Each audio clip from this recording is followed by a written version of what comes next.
Things a new pope shouldn't say in his first public speech. YMCA. Very good.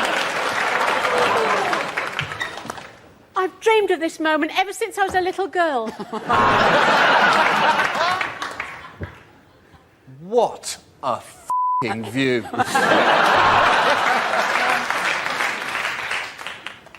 I'd like to thank my wife.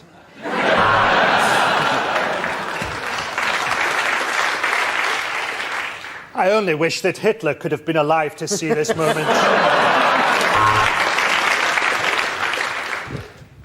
I'm a celibate. Get me out of here. Very good. Okay. Okay, next topic. Oh, you're more the Pope. Sorry, okay, Gran. Okay, still on the Pope. I can't think of a finer way to spend the last 6 months of my life. We come to our final quickfire round called Scenes We'd Like to See. This is for everyone, so if you can all make your way over to the performance area, please. I caught ideas for scenarios we'd love to see, and the performers come in with their suggestions. Right, here we go. The first subject is things you wouldn't hear from a weather forecaster. The Met Office have issued a weather warning. They've told the weather not to do that again, or there'll be trouble. Temperatures could rise to 31 degrees. Shit, I've left my baby in the car!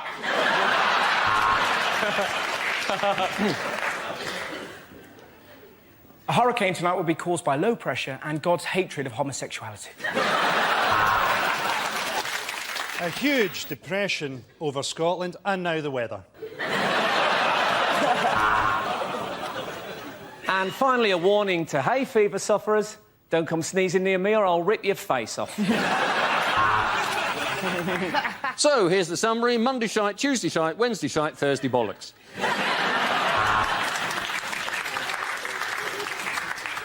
The humidity's rising. The barometer's going low. Tonight, for the first time, just about 10:30, it's going to start raining men.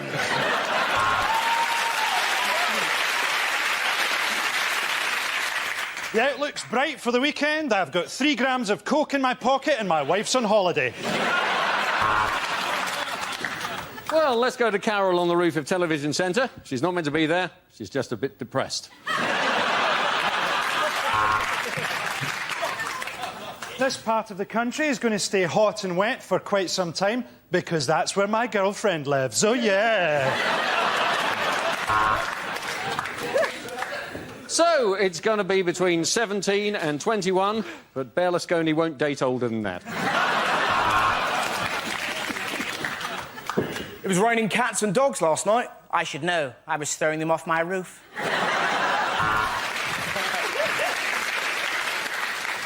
What are you watching me for? Look out the fucking window.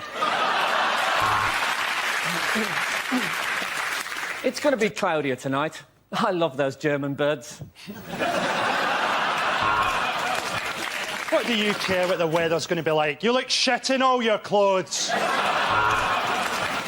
The next topic is deleted lines from Star Trek. Kirk to Enterprise. OK, how about if I stand over here?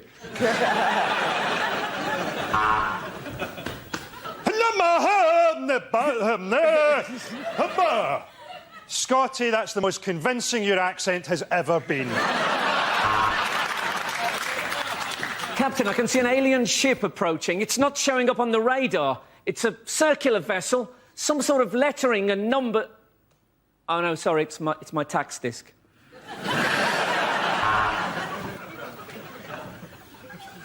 I have no emotion.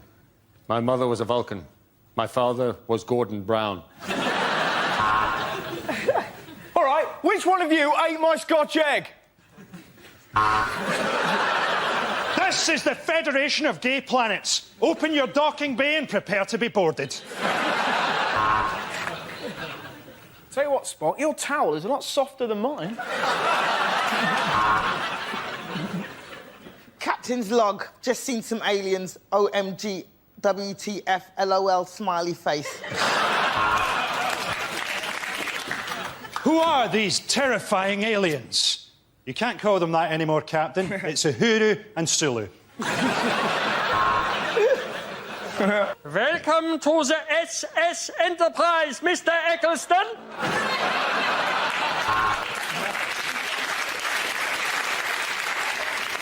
Now, which one of you put your red top in the washing with all the yellow ones? There's going to be some changes around here. They call me Captain Tatty Bojangles. What's wrong, Captain Picard? What's wrong? I'm a serious Shakespearean actor, and I'm talking to the ambassador of the fucking worm people! At the end of that round, the points go to Russell, Frank and Andy.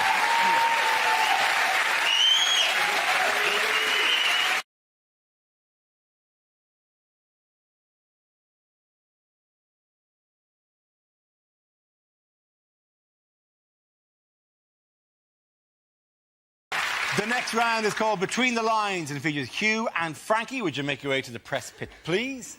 Frankie delivers a speech in the guise of a leading figure on the world stage, while Hugh translates what they really mean. Frankie, this week, you are Leader of the Opposition, David Cameron, addressing the nation. Let me assure you, I understand the pain of the people of Tewkesbury. We're both up to our necks in shit. This summer, I have put the Tory party back where they belong. Third in 2 by-elections. I have been criticised recently for my poor performances. I told the wife it's the stress of the job. I'm not worried about the polls. They're doing a lovely job in my kitchen. Boris Johnson will make a great mayor. He has a lot in common with London's first mayor. He's a dick. I have taken steps to ensure that I will be the next Prime Minister of this great country. Dear Jimmy.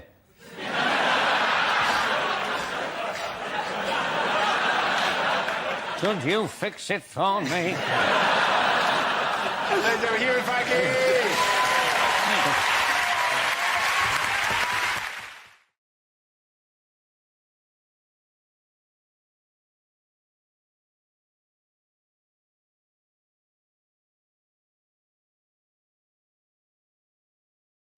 What are the policies that they mentioned? There's a policy for the unemployed, which is it's a great policy. What happens is if you can't find a job, you've got to clean up litter or feed old people, which is kind of offensive to old people that they've said they're the worst 2 jobs. What you would need to do, actually, is get one half of the job list to pick up litter and the other half of the job list to drop the litter. And that way, you've got twice as many people busy and you're not robbing anyone of employment. There is a big issue about the employment of wombles after this. They've all come over from Bulgaria anyway.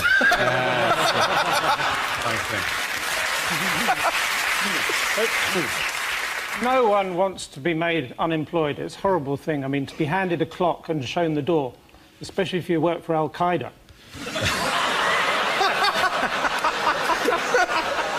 Other plans that the long-term unemployed would pick up litter, and that also that they would. How often do they have to go to the job centre? Well, every day. Every single day. And I think if you're going to go to the job centre every day, you might as well give them a job in the job centre. And the Help to Buy scheme. Seen the Help to Buy scheme? I'm in favour of home loans, but I think it was a bit formulaic by Home Loans 3.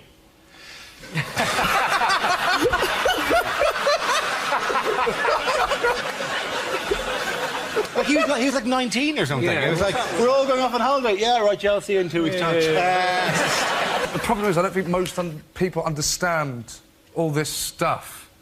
I think if you want to appeal to people, it needs to be more simple. Like, I would probably pay a bit more attention if one of the policies was all fire alarms just start off by going, psst, your toast is just a bit burnt. And then I'd go, oh, right, this guy knows what he's talking about. Or if the government made plug sockets higher so you didn't have to bend over as much. Yorkshire puddings with every meal, yes, Graham. This stuff, I just get confused. Too many numbers, too many people. I don't know what's going on. You know, I look forward to some of you because you. Do you I have thought this was Buzzcocks.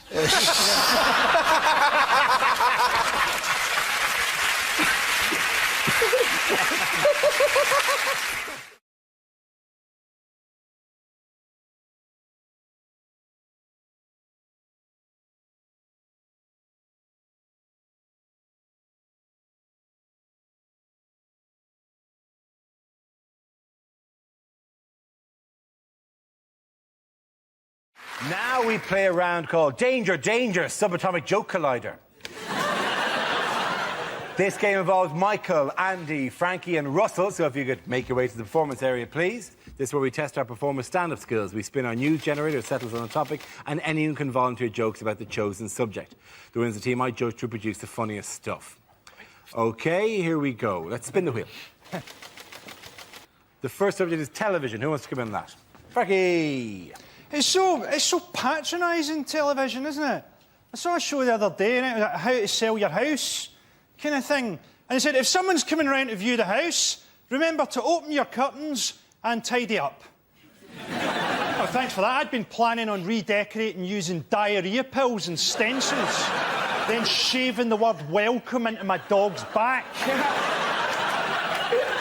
I saw a show for the first time the other day, You Are What You Eat, where a woman gets a trestle table of food in front of a fat person and they have to pretend to feel guilty as she shows them their dream buffet. Oh, this is terrible. Could you give me 5 minutes on my own here? You've got to be careful what you say on telly. I did a cookery show and it was 10 in the morning and it was live and it was the day of the Glasgow airport attack. And the presenter said, oh, you do topical stuff, don't you? And I said, yeah, like today, we don't know if that was terrorists or just Richard Hammond turning up late for check-in. You don't want to have to skegs for 20 minutes while a studio full of people hate you. See, political correctness is all over television. Apparently, on television, we're now not allowed to say fairy lights because it might be homophobic. Apparently now we've got to call them poof lanterns. Thank you, Frankie. OK, let's spin the wheel again. The subject is modern living. Who wants to come in on that? Andy Parsons. Now, apparently at the next election, we're all going to be able to vote by text. Now, I can see that going tits up, particularly with predictive text. People voting for New Labrador, Conservatory and the literal demagogues. And I've got to be honest, I am no fan of mobile phones, particularly because you can no longer, can you, call a wrong number. Call a wrong number, don't you? Half an hour late, you get a call back. I believe you just called me. I got a wrong number. No, Sonny Jim, what was it you wanted to say? Well, at that point, I like to go, brilliant. I get to make a dirty phone call, but they've had to bloody pay for it.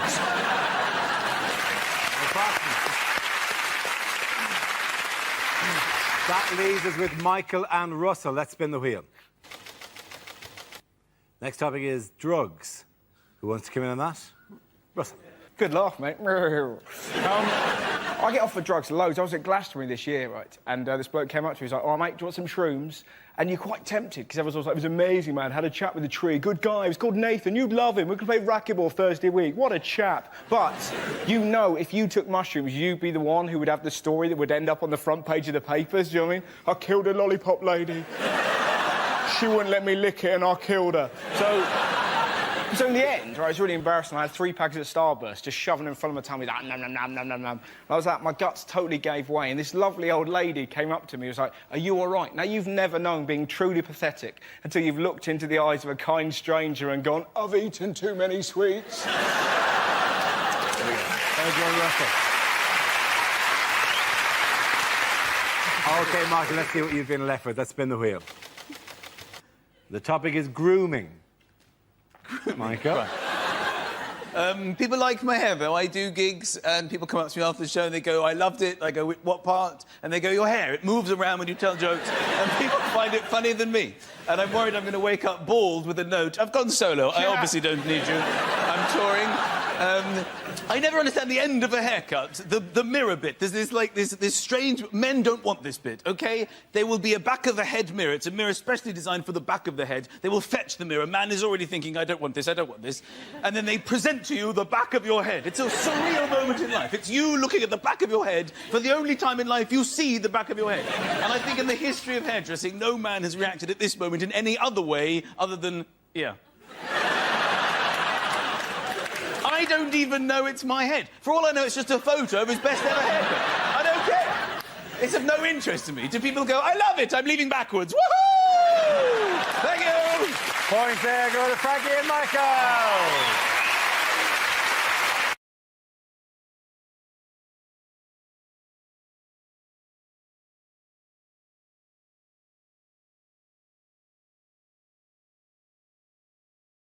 Cameron is basically trying to be tough against UKIP, isn't he? He's going to try and show everybody that he's really tough. Because what happened, he made a mistake. He called UKIP, he said all their supporters were fruitcakes, loonies and closet racists.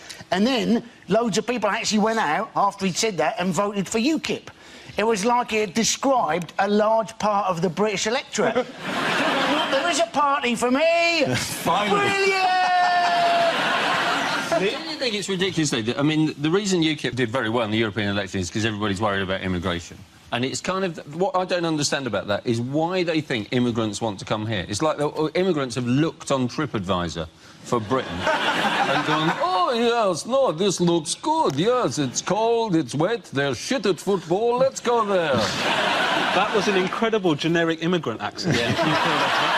Very good. Tiny bit of Nigeria, tiny bit of the Indian subcontinent. It was amazing how you got them all. A little Susan of Sri Lanka. And a tiny little bit of meerkat.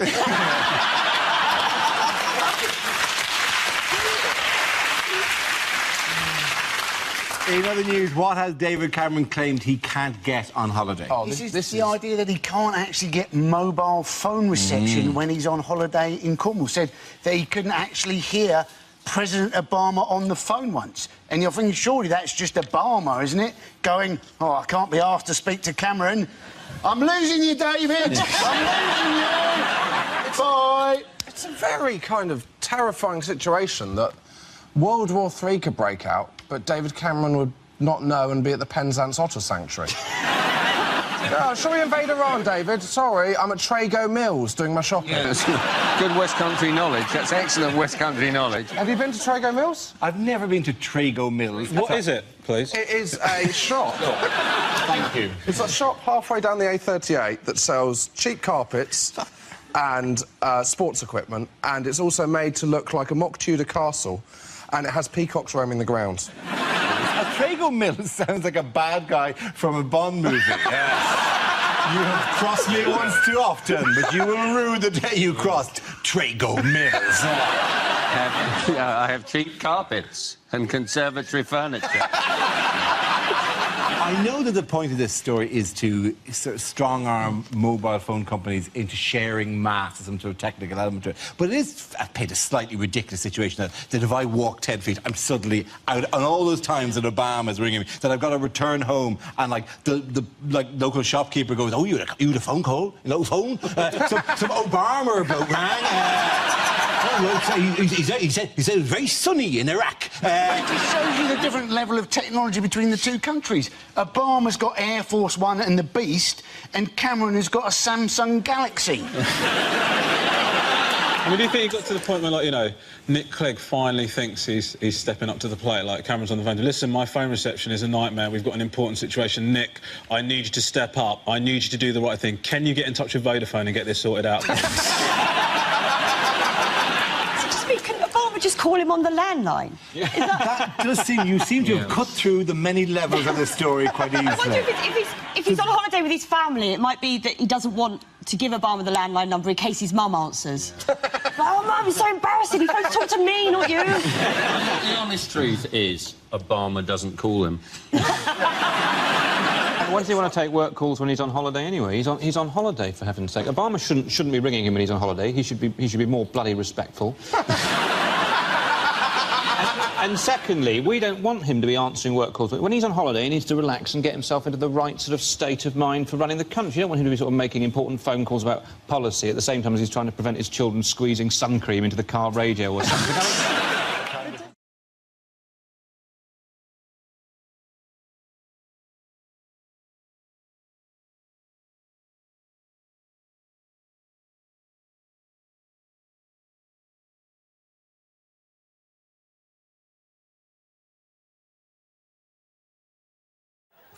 There's just a small note from the desk that I get into my ear. Frankie Hugh, just a tiny editorial just tweak. If we could have stuff which we actually can broadcast. Nobody mentioned that. They have been slagging off. Oh, cramp, man. It's just... pulling it in his... Sorry, that's you really... managed to get a sports injury in the first 20 minutes of the show. Sorry. Morris, dance it off, Russell. Yeah, I can't, man. You've got to lie down. Leave me alone. Get down! I don't know what's wrong. I'm not going to cry. I'm not going to cry. Really telling that the two guests in the show ran to help while the regulars all sat here on our fat holes going, he'll bounce back. Sorry about that. There was a fly. There wasn't a fly. There genuinely was. There was a... Did you catch it? No, I didn't. What am I, a fucking Karate Kid or something? No, I didn't catch it. Is it, in the last round of Mock the Week, scenes we'd like to see, how many goes am I going to get to go before... To go? To go. To go before Russell interrupts me because I've mispronounced what I was trying to say.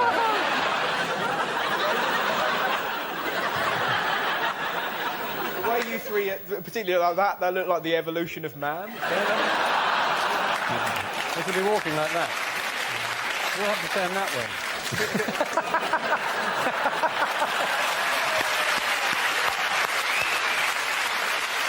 Saying, weren't they, that Hurricane Katrina was down to... I'll start that again. What were they saying? I've got goo. I've got goo all over my face. What? Not the first time either. Don't say that, mate. Ding, ding. Do you think I look like Pierce Brosnan with a mouthful of sweets? At the end of that round... OK, sorry, I'll do it without slouching quite as much. At the end of the round, bring me more. You should iron in your shirt, right? You just in a vest, like a fat Marlon Brando at the end of his career. Just, what? Oh, yeah, points for Russell, and then back. As it's the last week, let's just have you with, like, a rotisserie chicken.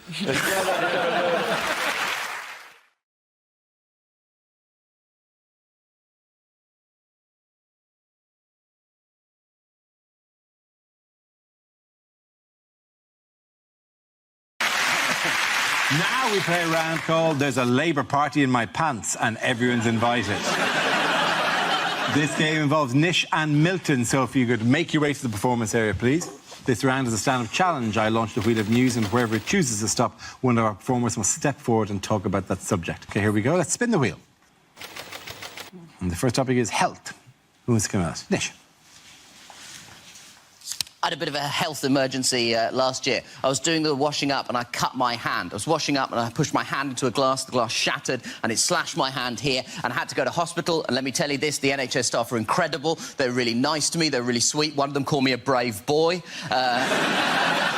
Which is good because I was being one, so I don't know what you're laughing at, OK? I'm the one with the badge. Anyway, before I did that, I did something which I probably regret doing. I called NHS 111. Now, if you don't know what this service is, it's a service the government has brought in to replace NHS Direct. So if you have a non-life-threatening emergency, you're supposed to dial 111 on your phones. Now, I'm sure that these people are very nice, but based on my experience, they have proportionately less skill than their numerical value compared to 999, because it was the blind leading the blind. At one point, she said, "How is the blood?" And I said, "Red," because I had no idea.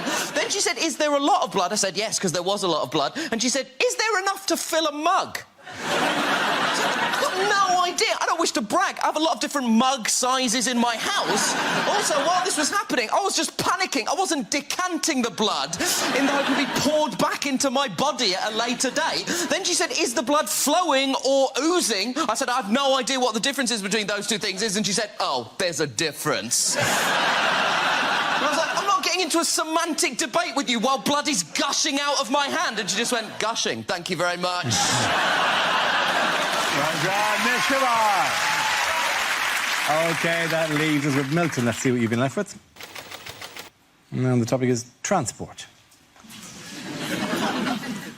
When I was at school, my bike was smashed up. It was my own fault, really. I just handed out leaflets saying, bullying, let's break the cycle.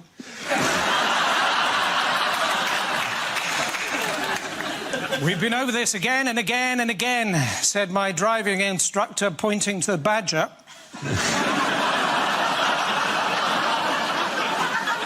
Apparently, there is actually a road in the north of England called Quality Street.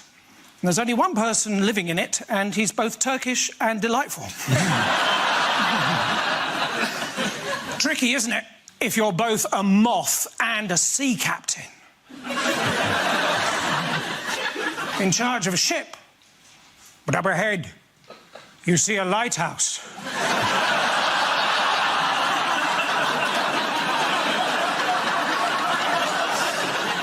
You know you shouldn't.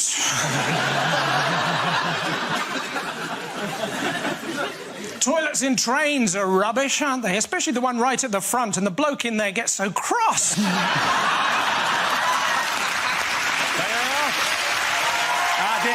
The points go to Mitch. Come on, Mike.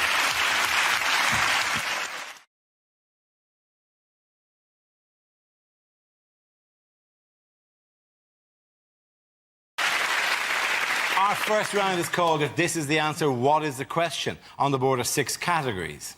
Stephen, which category would you like? The economy. OK, the economy it is. The answer is £100 a day. What is the question? Can I just say I'm very excited to be here, by the way, and if things don't go too well, I will be playing the race card.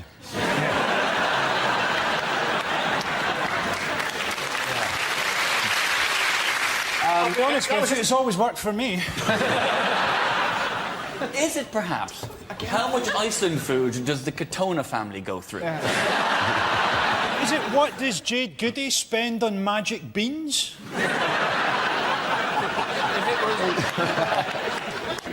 Is it how much more was Joseph Fritzl spending on groceries than seemed normal for a family of his size?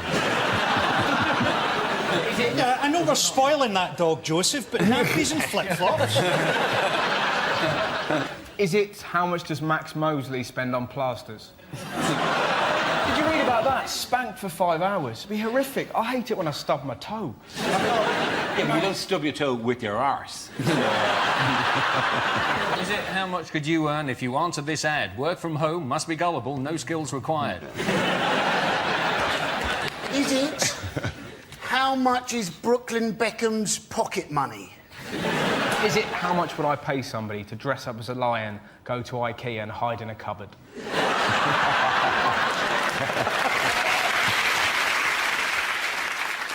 Is it what do I pay my cleaner not to go to the police? Is it David Blunkett's swear box as he hangs pictures? OK, so I get he'd missed the nail because he's blind. Why is he hanging pictures? He's blind.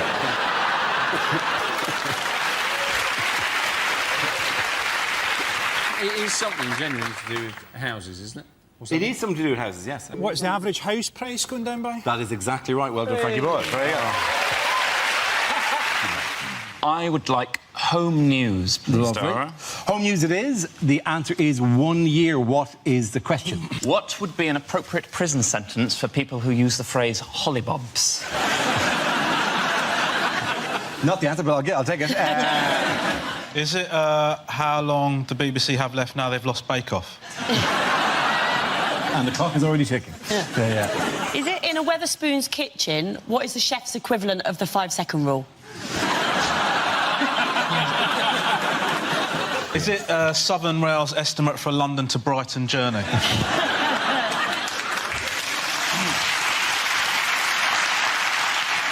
Do people kiss goodbye to their children at a Southern Rail station and go, you look after your mum? How long does it take to earn 100 quid if you work at Sports Direct? How long does it take a YouTube clip to buffer at my parents' house? Is it... How long would Charles Manson have gotten in prison if he'd been a promising swimmer? Yeah. Bit of truth. Bit of politics there. How long does Jeremy Hunt want junior doctors to work per week?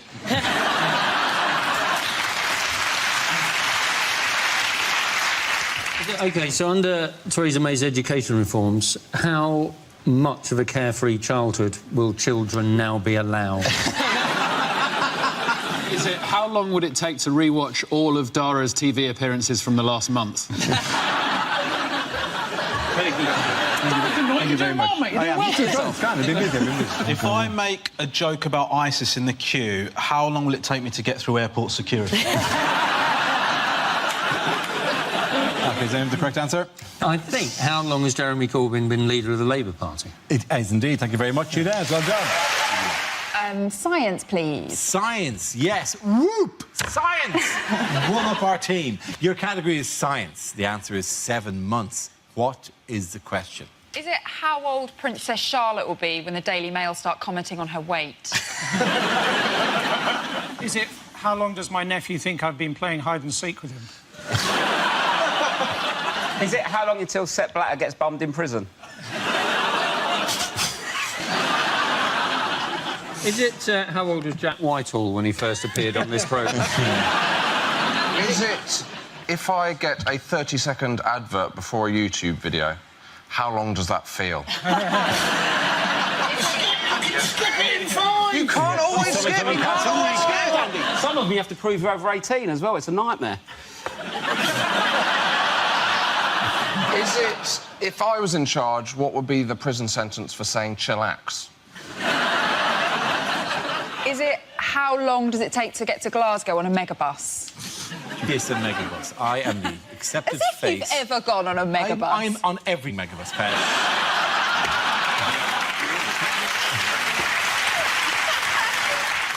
Is it how long it takes Dara to start a sentence? What's this? What are you going, Britain's Got Talent now? Is that what you're doing? God, you really haven't got over that Britain's Got Talent thing. You brought it up out of nowhere 2 weeks in a row, Dara. I will continue to until they hunt that man down and kill him.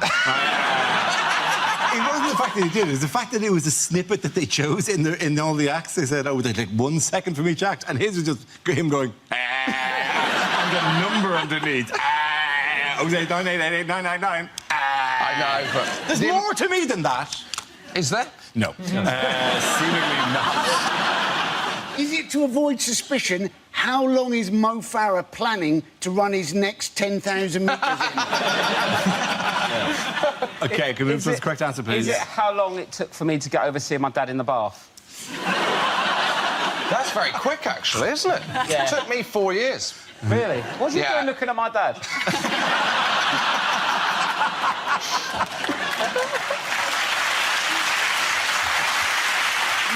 Surely more the question is, what was your dad doing in his bath?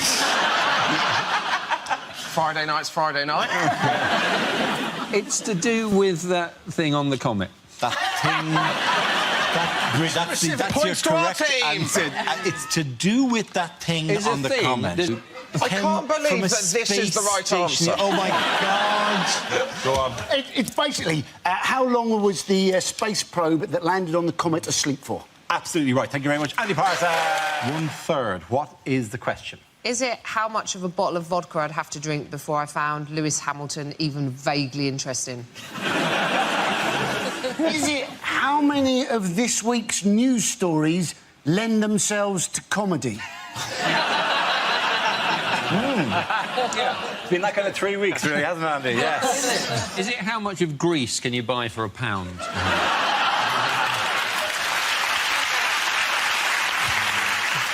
Is it how much of Kim Kardashian is made up of arse? Is it, of all of the children that I taught maths to, which proportion of them genuinely had a future? Is it what emoticon would I use to tell someone that I've wrapped a rubber band around my scrotum?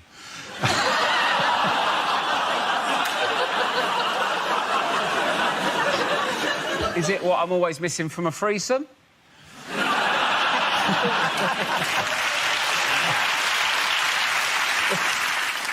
Is it FIFA's target survival rate for stadium workers at the World Cup?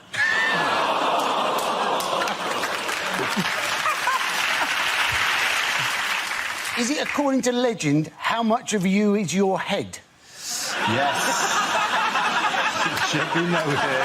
I'll tell you what it could be, Ansel. What proportion of that team have I seen completely butt naked?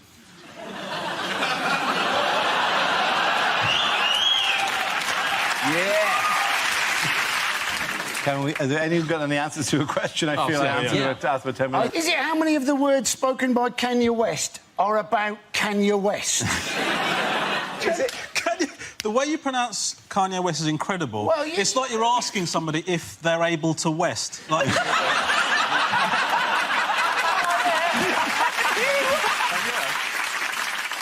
Is it think of a fraction that rhymes with the word bird? Think of a fraction that rhymes with the word herd? No. Is it think of a fraction that rhymes with the word interred? No.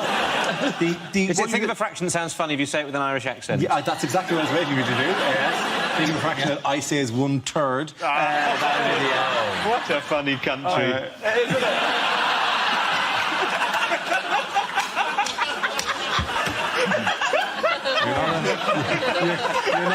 You're not on Radio 4 yet. I do. This is genuinely the correct answer. Yes. Is it? Yes. What proportion of the works planned by Network Rail have already gone wrong or over budget? There absolutely is the question I was looking for. You there? I wouldn't have got that, mate. The answer is yoga, sushi and ice. What is the question? Is this what Eric Pickles uses to deal with trapped wind? Is it what would the three wise men have brought Jesus if he was born in Notting Hill? You think your Chinese tattoo says keep the faith. What does it actually mean? Is it, in fact, just what does Madonna smell of? Is it 16 years from now? What will my son tell me when I ask him what A-levels he's doing? Is it name 3 things Nigella won't be asking Charles Saatchi to pay for anymore? Is it Pingu's Rider? He did nothing. I'm doing nothing till I get more sushi in here. What is the strapline to the hit Japanese television programme, The Loose-Limbed Fish Eaters of the Arctic?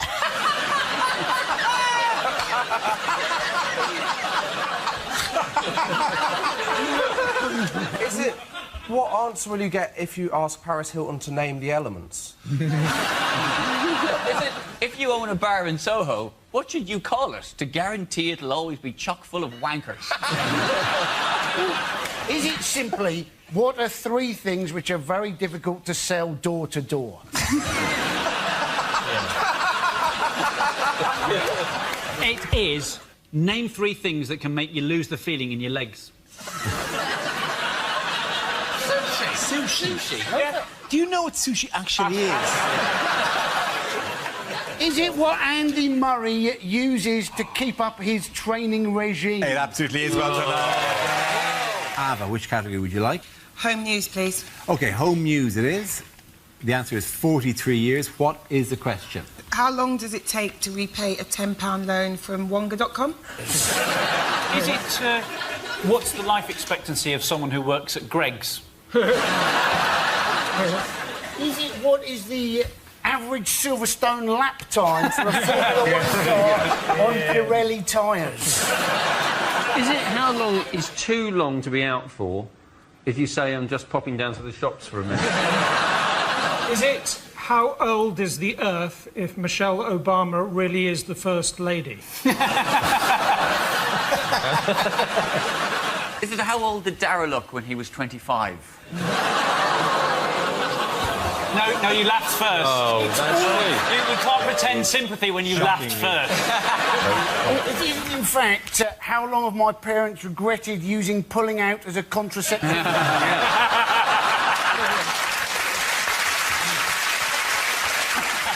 How long will Julian Assange be living in an embassy before he finally goes, do you know what, I should have just gone to jail?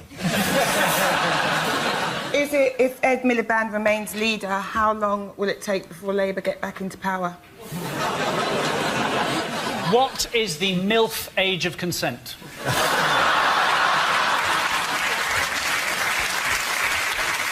OK, if you put in a ready meal 43 years ago, how long has it been ready for? Can I have the correct answer? Well, is that not the correct answer? No, it's not the correct answer. Nor have any of you even attempted to do the correct answer. It's in how many years will Brazil be ready to host the 2014 World Cup?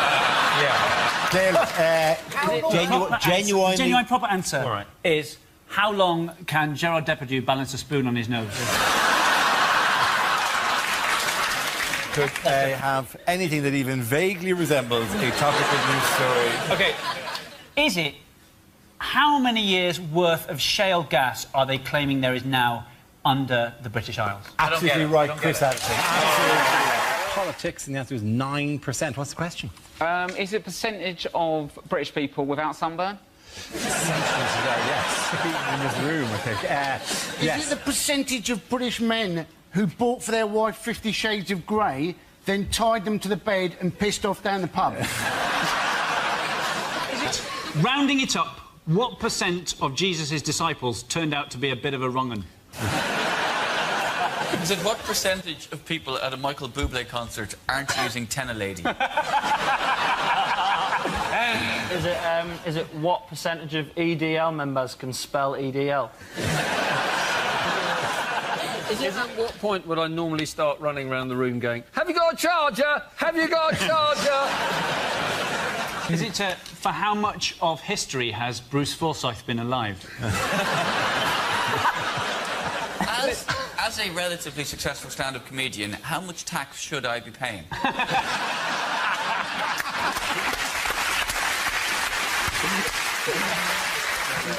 Is it the percentage of Talisa's phone book she didn't have to delete in custody?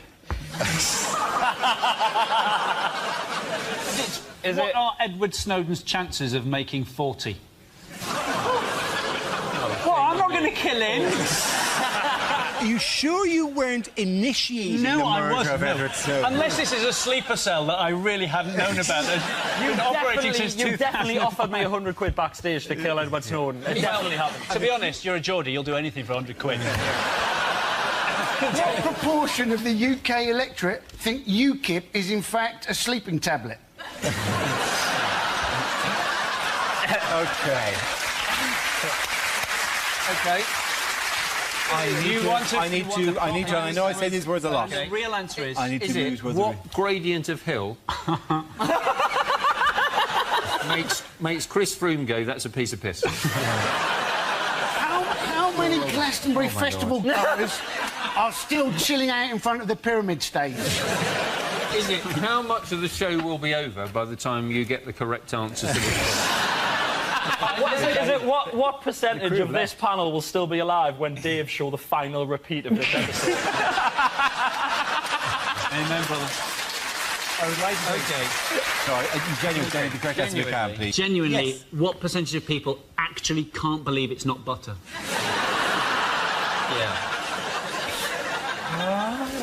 Is it genuinely... What percentage of Dale Winton's skin has not been replaced by a world of leather? Please, can we just have a proper answer for once on the show? Is this the MP's pay rise? Is this how much our MPs pay due to go up by? Absolutely right. Thank you very much. Ed Bird. Catherine, which category would you like? Sport. OK, your category is sport. And the answer is 32 days. What is the question? Is it at what age was Ramesh able to achieve a full beard? It's a celebration. It's a celebration of your culture. Is it, according to the people I recently bought a couch from, how long is 10 working days? Is it due to BBC budget cuts how far into the future is Doctor Who going to be travelling in the next series? How long was my friend Lee in hospital when we saw the sign for Burnley? Is it how would Joey Essex describe a fortnight? The total amount of time that an average Big Brother contestant has spent in full-time education. How long does it take the elephant man to exfoliate? Oh, what? Yeah. Too soon? Yeah. According to his tax return, how many days did Gary Barlow work last year? Is it the number of days before One Direction can safely give a urine sample? Is it? Can you think of a rhyme for songs of praise? They're really getting I think I've actually genuinely lost my mind. OK, can we need to move towards the correct answer if we can, please? What length of menstrual cycle would keep you permanently nervous? Is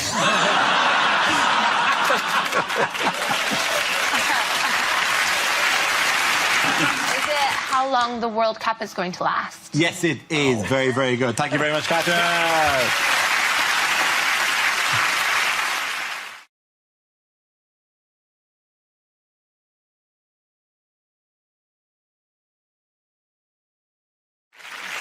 The next topic is what a rugby commentator would never say. Oh, and he skipped through the defence, and that's lucky, because if these South Sea Islanders catch you, they eat you. It's time for the scrum, where the players can have a quick kiss and exchange phone numbers. And it's the coin toss, and Johnny Wilkinson has sprained his thumb. And that is a massive tackle. I wish mine was like that. Not everyone's been able to get tickets for this World Cup final, and we know a lot of you are watching at home. So hello to you, the England team. Oh, and it's bad news for New Zealand. Rugby doesn't matter.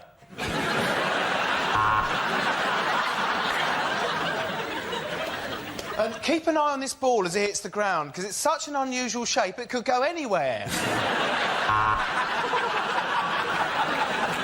Seal it, bang! Seal it, bang! Kia ora! Kia ora!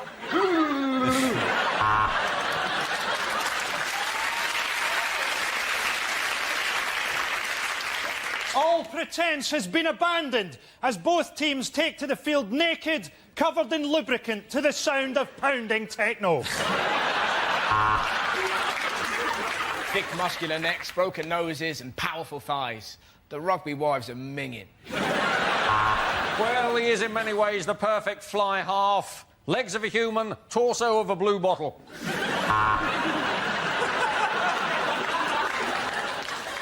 The South Africans there, passing to their one black player, Johnny Token.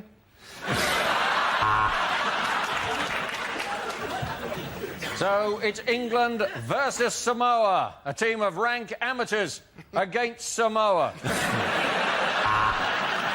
That's it, ladies and gentlemen. The points go to Russell, Ben and Andy.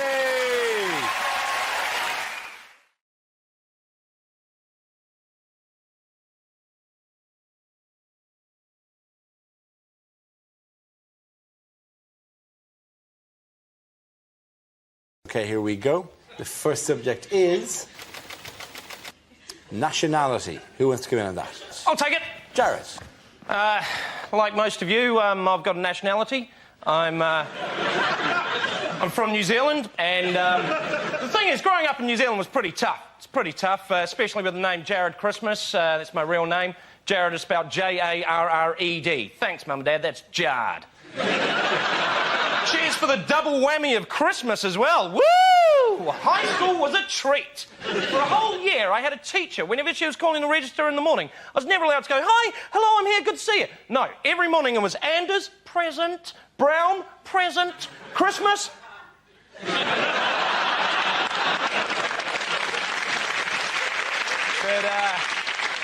I don't want to show off or anything, but I've got an older brother. All right, thank you. And he's in the New Zealand Army. It's just him. And Now, you're laughing because you're thinking, New Zealand got an army. What was the last conflict they were involved in? Lord of the Rings, that's what they did. Well done, Jack. Thank you very much. Jack, let's see what you've been left with. Let's spin the wheel. OK, it's charity. I find charity quite confusing. I was walking down the street the other day, and one of those women with the blue NSPCC bibs and a bucket and clipboard came up to me. She said, "Do you like kids?" I said, "Surely there's got to be subtler ways of catching sex offenders." But I do like the people that go and do it, charity work, when they, like, leave school and stuff. The girls that go off and do it for, like, a year, and then they come back and you realise the only reason they've done it is so they can shove it down your throat. Like, oh, my God, it was so amazing. We went to Tibet. Oh, literally, where to start? Preferably near the end. Oh, no. Me and my friend Viskiri, who's ethnic, by the way, did I mention, and Cassandra, who's properly working class and has a penchant for benefit fraud, well, we just talked around Tibet, smoking the most amazing Thai grass, talking about, like, 9/11 conspiracy theories and foot-massaging lepers, and we found the most wonderful little monastery on the foot of Mount Hitra Pitra Matra Fikatra Atu. And we stayed there for weeks, just helping the orphans.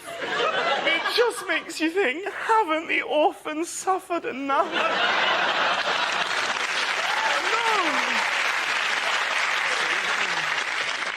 I did it, though. I did a bit of charity work once. On my gap year, I went and did a little bit of volunteer work in a special needs school for children, and just playing games with them, football, tennis, and it does genuinely make you feel really good inside, because you always win. Well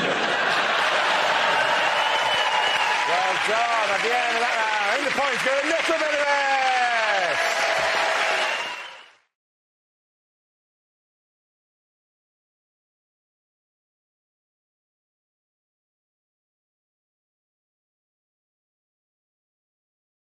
Things you wouldn't hear at a party conference. Blackpool's nice, isn't it? Unlike other party leaders I could mention, I am not a slave to the auto cue. Smile, pause, applause. Would you please welcome the man who's made the Conservatives an electable force again, Gordon Brown! I'm going to turn my back for 1 minute, and I want whoever stole David Blunkett's dog to put it back.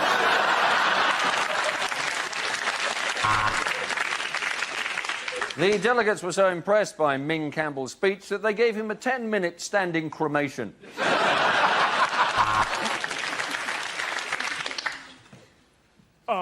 Kiss the baby. No, I'd better not. It might set my tag off. Well, I must say, on this issue, I'm with Al-Qaeda.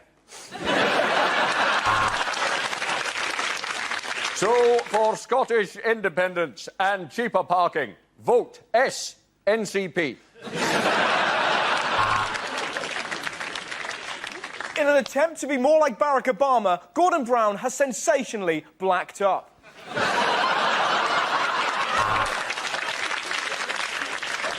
And I do believe we are the only party who are going to do anything about the amount of unemployed dwarves in this country. In fact, I saw one just outside holding a sign that said, "No job, too small."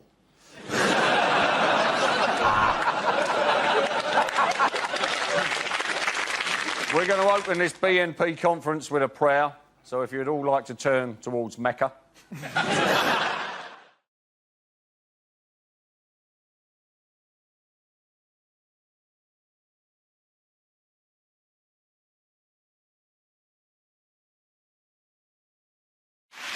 We start with a round call. If this is the answer, what is the question? On the board are 6 categories. Ed, which category would you like? Sport, please. OK, the category is sport, and the answer is 33. What is the question? Is it how many pages in a Game of Thrones script are just the word tits in massive letters? Is it, what is the emoticon for 2 women in a queue? Is it the number of women I slept with in my 20s plus 32? Is it how many children you have to qualify for a family ticket at Mormon Centre Parks?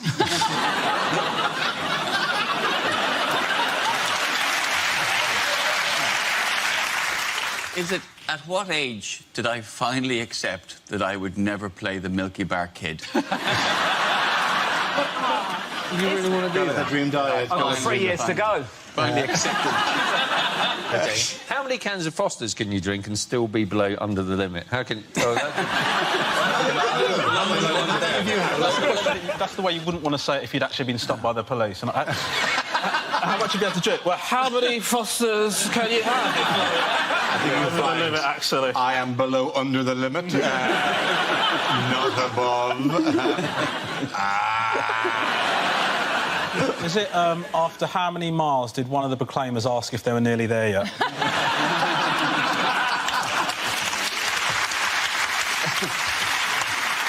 Surely they go, why are we both going? You're the only one who's going to shag her. Why am I joining you on this 500-mile journey?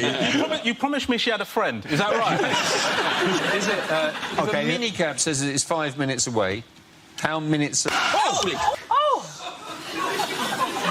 Don't talk bad about Uber.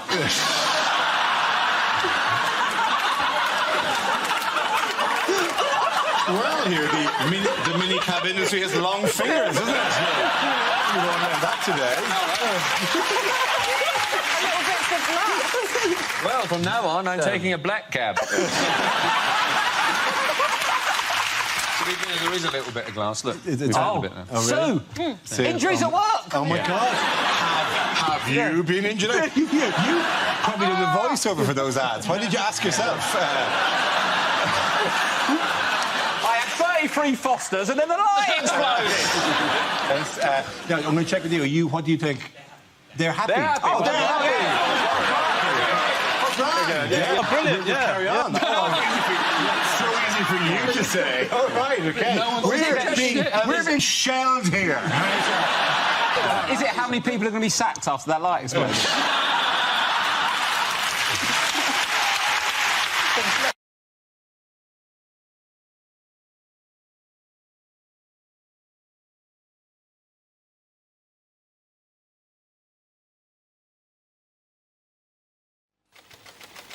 First subject is language. Who wants to come in on that?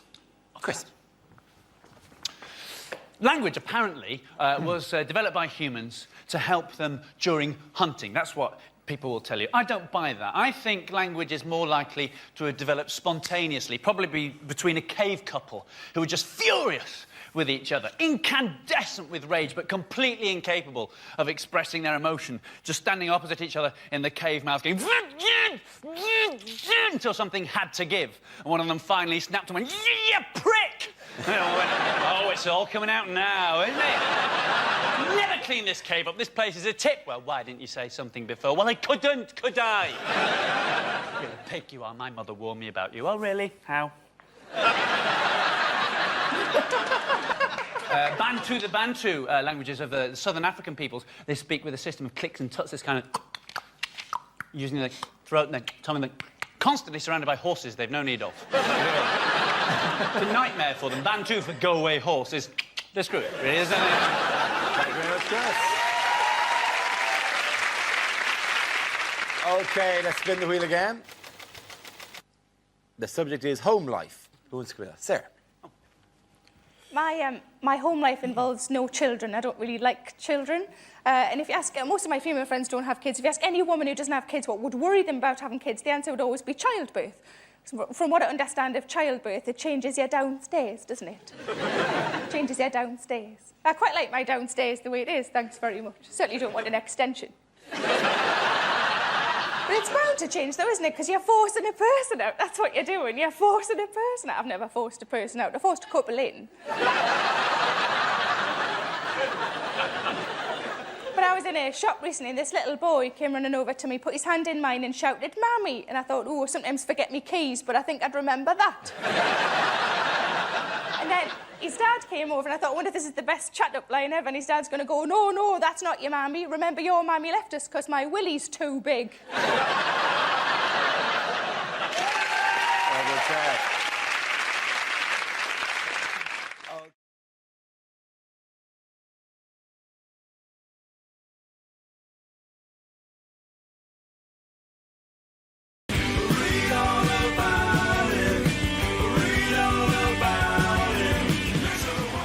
go. Let's have a look at the first topic. First topic is health. I had to have my penis looked at.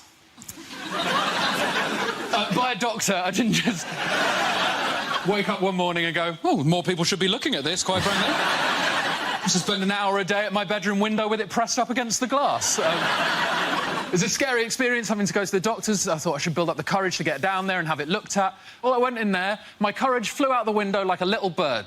Because as soon as I went in there, I found out that the doctor who I had an appointment with was a lady doctor. Now, I obviously don't have a problem with ladies being doctors. In fact, give them the vote, that's what I say. But there is a worry if there's a lady poking around down there. In that context, what if your nethers decide, ooh, think it's time to go to work? Luckily, then, I remembered I'm not an Alsatian whose lipstick pops out at the slightest whiff of an undercarriage. I needn't have worried because she was a good doctor, she was a great doctor. She put me at ease straight away using one word. This is what she said. She said, OK, Mr Gamble, just go behind that curtain there and pop it out for me. There's the word pop. Now, pop is a lovely word. As soon as I heard that word, I knew everything was going to be fine because she was not expecting anything big in that area at all. Because the word pop is reserved for very small things. No one has ever said, come in, help me, pop the elephant in the van, have they? So I was relaxed. Better than me going in there and her saying, OK, just heave yourself out your trousers for me.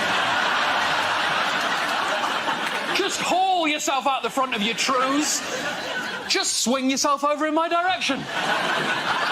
Maybe I can bring out this Shire horse and he can drag your junk over towards my workstation. Or open this corner cupboard and bring out a team of pantomime dwarves who can shoulder your meat and waddle it over towards me, like pallbearers at a weird circus cock funeral.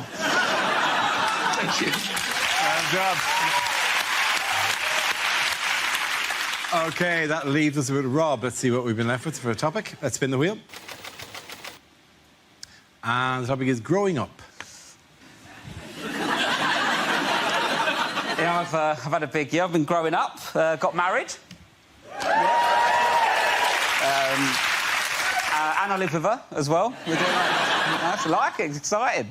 She's pretty happy about the marriage, though. She's got a passport now, so... But it's weird, though, like, when you're getting, like, you grow up and you get, like, your friends all getting couples and stuff like that, they always go, like, why don't we do Come Dine With Me? No. If we're going to do a television programme, let's do Total Wipeout. It's much more fun, isn't it? I don't want to just cook more. And it's weird, though, because my mum did different things when she was growing up. She used to do Tupperware parties, and these don't exist. This is where groups of grown women used to buy and sell lumps of plastic. Like, what kind of nighting's that? And, like, the only thing that ever got bought at a Tupperware party was a big bowl, going to be used for salads in the summer, just turned into the house sick bowl. Everyone's got one of these horrible bowls in their house. It's a bowl you keep in your house that every member of your family's been sick in at least once. What kind of life's that for the bowl? He's at the Tupperware party, I'm a big bowl, going to see some salads in my time. No, mate, sick forever. The thing is, as well, like, I used to come home from the pub, not even going to be sick, just a bit pissed, and Mum goes, get in the sick bowl, you need the sick bowl. I don't need the sick bowl, Mum, but I get the bowl, I look in it, get flashbacks, I'm sick everywhere. There's been 3 generations of sick in that bowl. It's the closest thing we've got to an heirloom.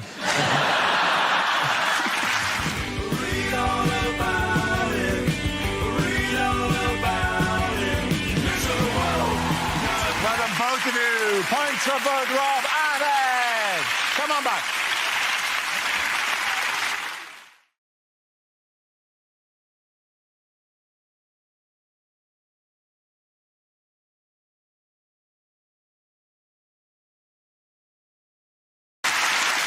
Yes, it's a picture of the leader of the Labour Party, Jeremy Corbyn, and his defeated opponent in the leadership election, Owen Smith. At the Labour Party conference this week, Corbyn was unveiled as leader after being re-elected with nearly 62% of the vote. So he won it very easily, and he did very well, but at the same time, that may not translate into anything in terms of winning a general election. No. I mean, it's not going to translate into having a cabinet either, is it? A shadow cabinet. He's going to have to do a shadow cabinet like, you know, Macaulay Culkin in Home Alone with the shadows. It's going to be a literal shadow cabinet. What is that? Mannequin for defence? You've got to admire the Labour Party's ability to see the Conservatives in chaos and respond like this. You call that political disarray? Sit down, let the professionals show you how. We'll see your chaos and raise your botched coup that involves our deputy leader having to be called home early from Glastonbury. He's incredible in that he can gather so many people together in a rally and they sort of see him as a messiah in the same way he will probably be crucified in the next election.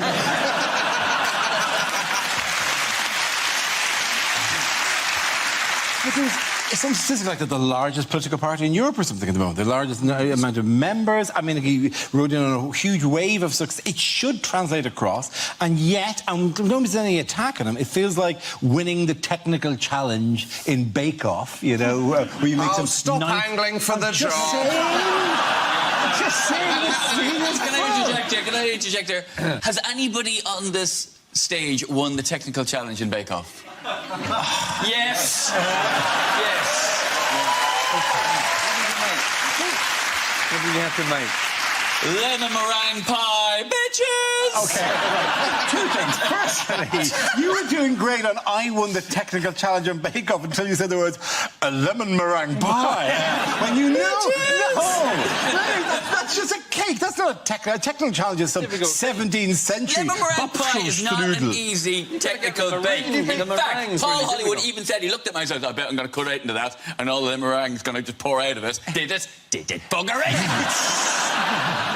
OK, well, you killed my metaphor, which I was going to do a really nice thing. I didn't mean to kill your metaphor. I just meant to point out that I am more qualified to wield it than you are, that's all. I'll give you that. Tell us about your This is actually turning into the Labour Party conference. Tell us about your showstopper, Ed. How did that go? How did your showstopper go? Didn't go well. Didn't go well, did it? Carrot cake and it was raw in the middle. And then you just threw icing at it like you were trying to smother it. You're slagging, but I like the fact that you watched.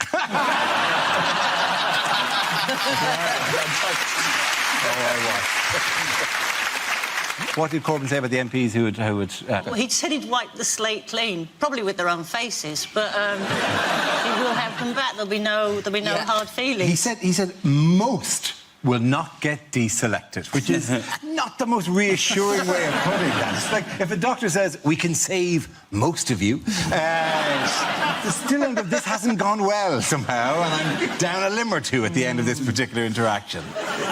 You can't trust the Labour Party anyway. At the beginning of conference, they always sing the song, we'll keep the red flag flying. But if they get into power, that means no one can go swimming.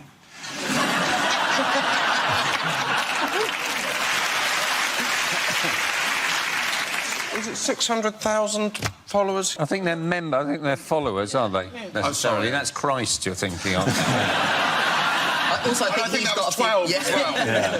Did you see the book of poetry? Yes. Oh, yeah. Oh, it was lovely. It was very, very lovely. Yes. Labour supporters released a book of poems for Jeremy Corbyn that Michael Deacon from The Telegraph tweeted about. Corbyn's not even a good word to rhyme with, unless most of the poems about Dorbin. Or get my J-Class, do some absorbing. They're your two options, really. If it was Jeremy Hunt, we'd all have a big laugh and it'd be fun. Let's deal with that now and move on. The Corbyn sounds... But you can say you've got the green bin for glass, haven't you? You've got the black bin for plastic. You've got the Corbyn for recycled old ideas from the 1970s.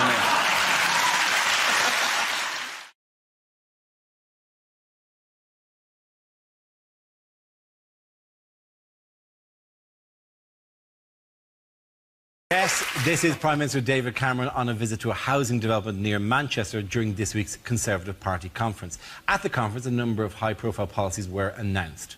Have you seen any of these policies? Yes, they have announced that married couples are going to get a tax allowance, aren't they? It's going to be amazing. It's going to be £200 a year. Yeah. Wow. To encourage couples to spend £4 a week. It's brilliant, isn't it?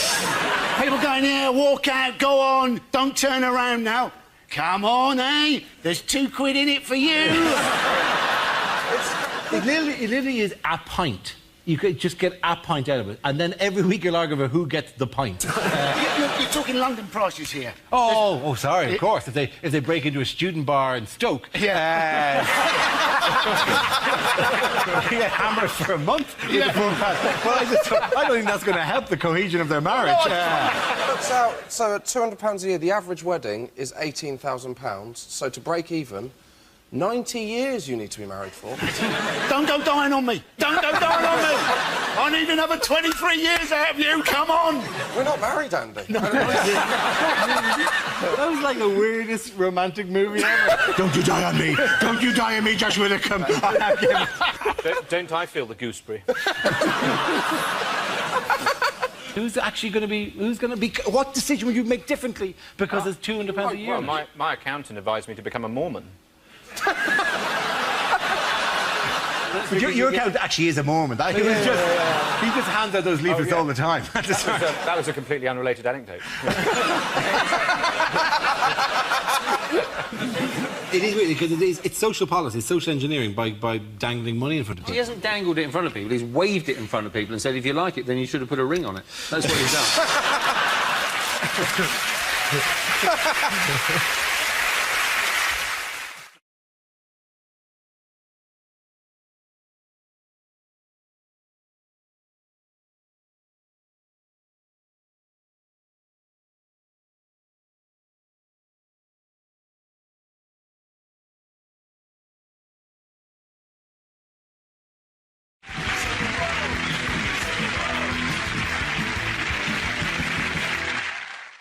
This round is a stand-up challenge. I launch the wheel of news, and wherever it chooses to stop, one of our performers must step forward and talk about that subject.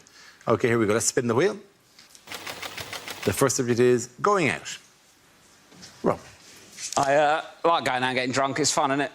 I got so drunk the other week. It was the most hungover I've ever been. In the morning, I bought a McDonald's breakfast and ate it in a queue for a Greggs.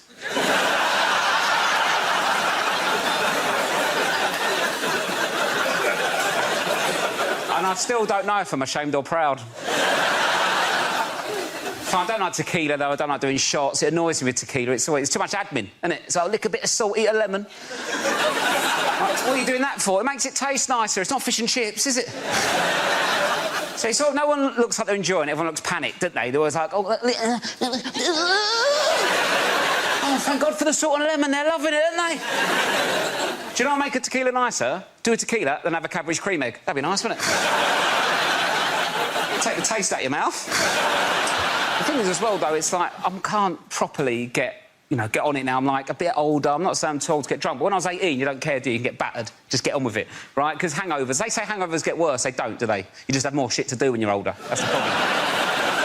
When I was 18 on a night out, I'd be getting on it. Someone might go, do you want some drugs? I'm like, oh, I don't know. How'll it affect me? What will my mum think? Oh, my God, drugs. Now, if I'm on a night out, someone like, do you want some drugs? Can't, mate. I'll paint the fence tomorrow. I don't want to be painting a fence all sad.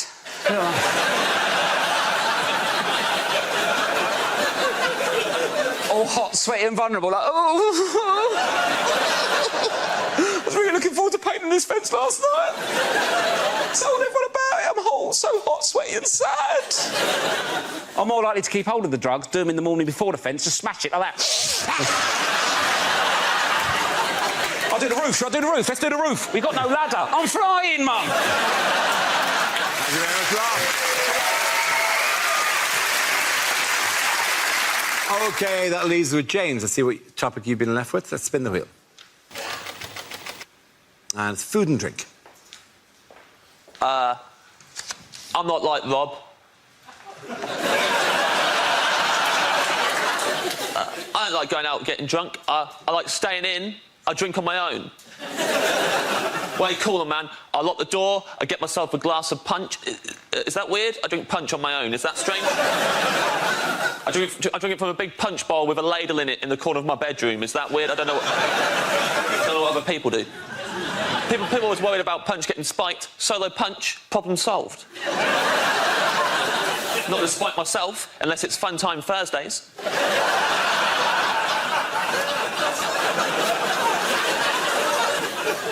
Tried going out with some mates recently. We hit the town. I'm a prankster when I'm out with my friends. One of them left me alone with his pint while he went to the toilet. Big mistake. It's a classic prank. I always do this if someone leaves me alone with their pint. I went round the bar using his pint to propose toasts with, deliberately proposing toasts to things I knew he disagreed with.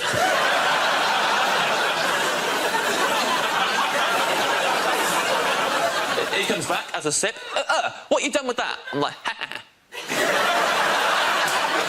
You just drank to the service charge being included in the bill. You just drank to those bedside lamps that don't have the switch on the cord like is convenient, but have it on the neck of the lamp under the bulb. It's like a bolt you have to somehow slide across, and you can't even reach it like that. You get your whole hand up inside the lampshade, and it hurts. It's really awkward. You can't even see it. You got to look at the top of the lampshade to see what you're doing, and then you turn it on and it blinds you. You just drank to those lamps. You love those lamps. Thank you very much. Points for both of you. Come on. Very good. Thank you very much. The first subject is travel. Miles. Well, I'll tell you what's wrong with trains. It's the quiet coach, OK? Quiet, that is an adjective. It doesn't go far enough. Quiet is an adjective. It should be called the silent coach. Shouldn't it? The silent coach. No one would have any trouble understanding that. It's the silent coach, right? You can't talk on it, you can't use your laptop, children can't travel on it, you can't eat crisps, and crucially, they, the train people, they wouldn't be allowed to make announcements. Because the sort of people that have the mentality to travel on the quiet coach, which is the correct mentality, are the sort of people who check where the train is going before they bloody get on it.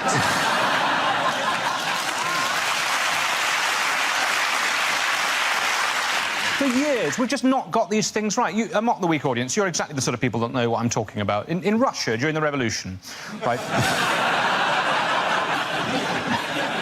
During the Russian Revolution, the Russian army was able to travel to all of its battles by train. During a revolution, they were still able to rely on public transport. Imagine if we had a revolution now and the army had to rely on transport, we'd be buggered, wouldn't we? Certainly those of us who wanted the army to win. Absolute nightmare, wouldn't it? Marston Moor 2016 kicked off. You know, the British Army turning up 7 hours late to every single conflict. You know. Oh, sorry, there were leaves on the line at Stevenage. There was a passenger action at Crewe. We were going to be joined by the SAS, but they've been stuck on a rail replacement bus service in Horrible. Thank you very much, Miles. OK, and that leaves Milton. Let's see what topic you've been left with. Let's spin the wheel. And subject is music. We don't know much about Galileo. He was a poor boy from a poor family. I live in a Grade 2 listed building, which of course means that everyone in it has to be quite good at the piano.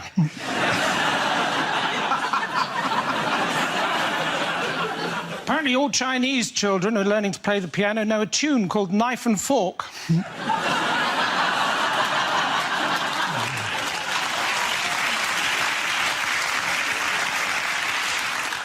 I'd like to take the band ABBA out for lunch, and if I could, I would, my friend. Fernando's.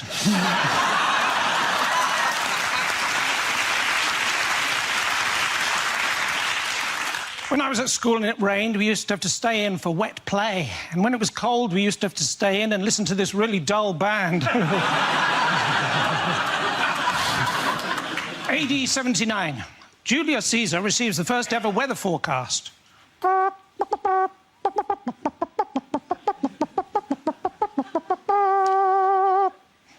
Hail Caesar. Thank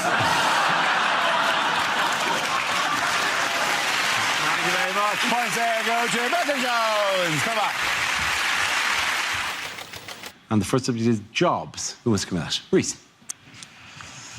I've got a job. Yep, I'm not resigning. And my job is this, which still counts Dad. This is a good job. It's not perfect. It's not the best job in the world. I would never say that. Some people think it is. It's not, right? Best job in the world, community support officer.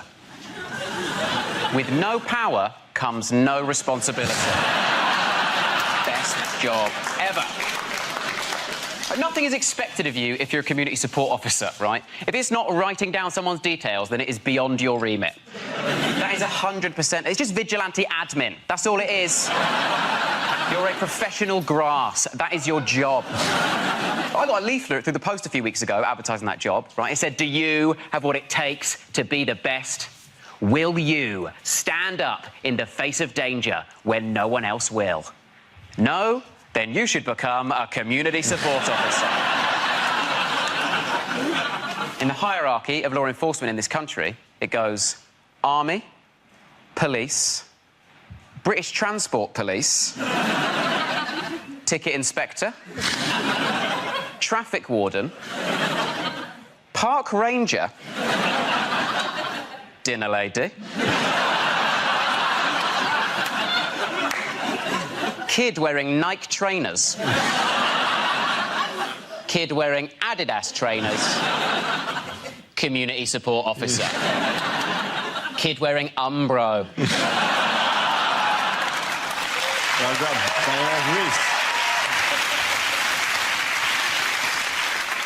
OK, that leaves with Gary. Let's see what you've been left with. Let's spin the wheel again. The topic is technology. OK, where you go. The young couple next door to me have recently made a sex tape. I mean, obviously, they don't know that yet.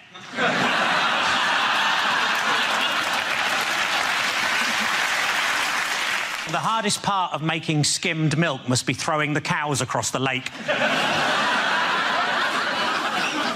The guy next to me at work used to watch porn all day. I'm just glad he didn't begin to rub off on me. I think if I was to try revenge porn, I'd just post naked pictures of myself online so everybody would know how low my ex's standards were. When answering the security question, place of birth, apparently vagina is not an acceptable answer. It's been a tough week. I got myself a memory foam mattress and now it's trying to blackmail me. I've currently got a stalker, but you probably can't tell in these trousers. A friend of mine was killed by the big C. He was walking past Curry's and a sign fell on his head. I was watching TV and the announcer said there's a documentary about the clitoris on the red button, but I couldn't find it. Thank you. Bravo, very good. Points there for a guide lady. Come on back. The first subject is health. Who wants to come in on that? John. I went to get some test results from my GP the other day, and she sat me down and she said, "I'm very sorry to tell you, Mr. Robbins, but you've got gout." And I was absolutely stunned. She said, "You seem surprised to hear you've got gout."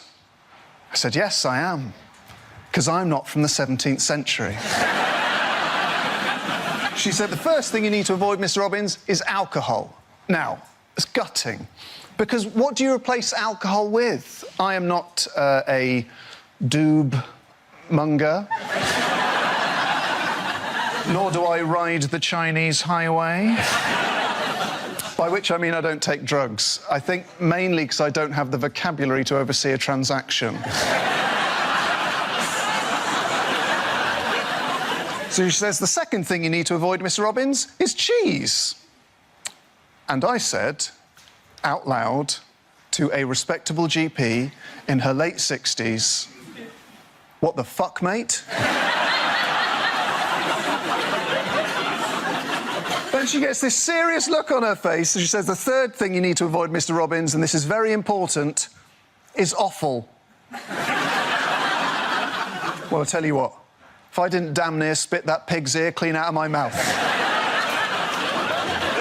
Turns out gout is actually a very serious condition, and after a lot of soul-searching, I've decided to cut offal entirely out of my diet. I'm not going to make you imagine what that's like. It's my cross, and I'll bear it. And I'll tell you how I bear it. Pissed and covered in cheese. Well done. Thank you very much.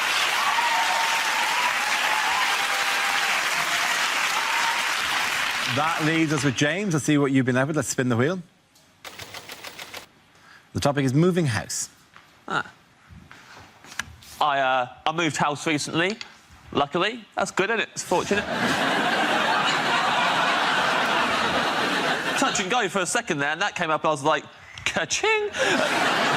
Jackpot! I did move house recently. Tad too drafty for my liking, my new house. Had to order a draft excluder by post. Best way to buy a draft excluder is by post, because when they deliver it, they post it through the door, it drops through the letterbox onto the floor. Already it's paying for its own postage.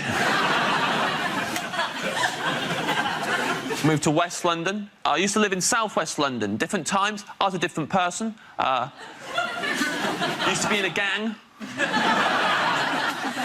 Big time in a gang. SW6 gang is our name. It's the area of London we're from, is our name. And it's what we'd shout at other gangs we didn't like much. Like, if I saw the SW5 gang, for example, we'd shout at them, SW6! That's clever. I remember once, back in the day, we're out and about, SW6 crew, taking no shit. Looked across the road, we saw them, SW5 gang. And as soon as I saw them, I was cross. Shouted at them, SW6! As per. They shouted back at us, SW5! Which we expected, but it still made us angry. SW6 back at them, SW5 back at us, back and forth for ages. Until eventually, I got so overstimulated that I shouted out my entire postcode. In full, and that is why I had to move house. Well done, points there for James Acaster.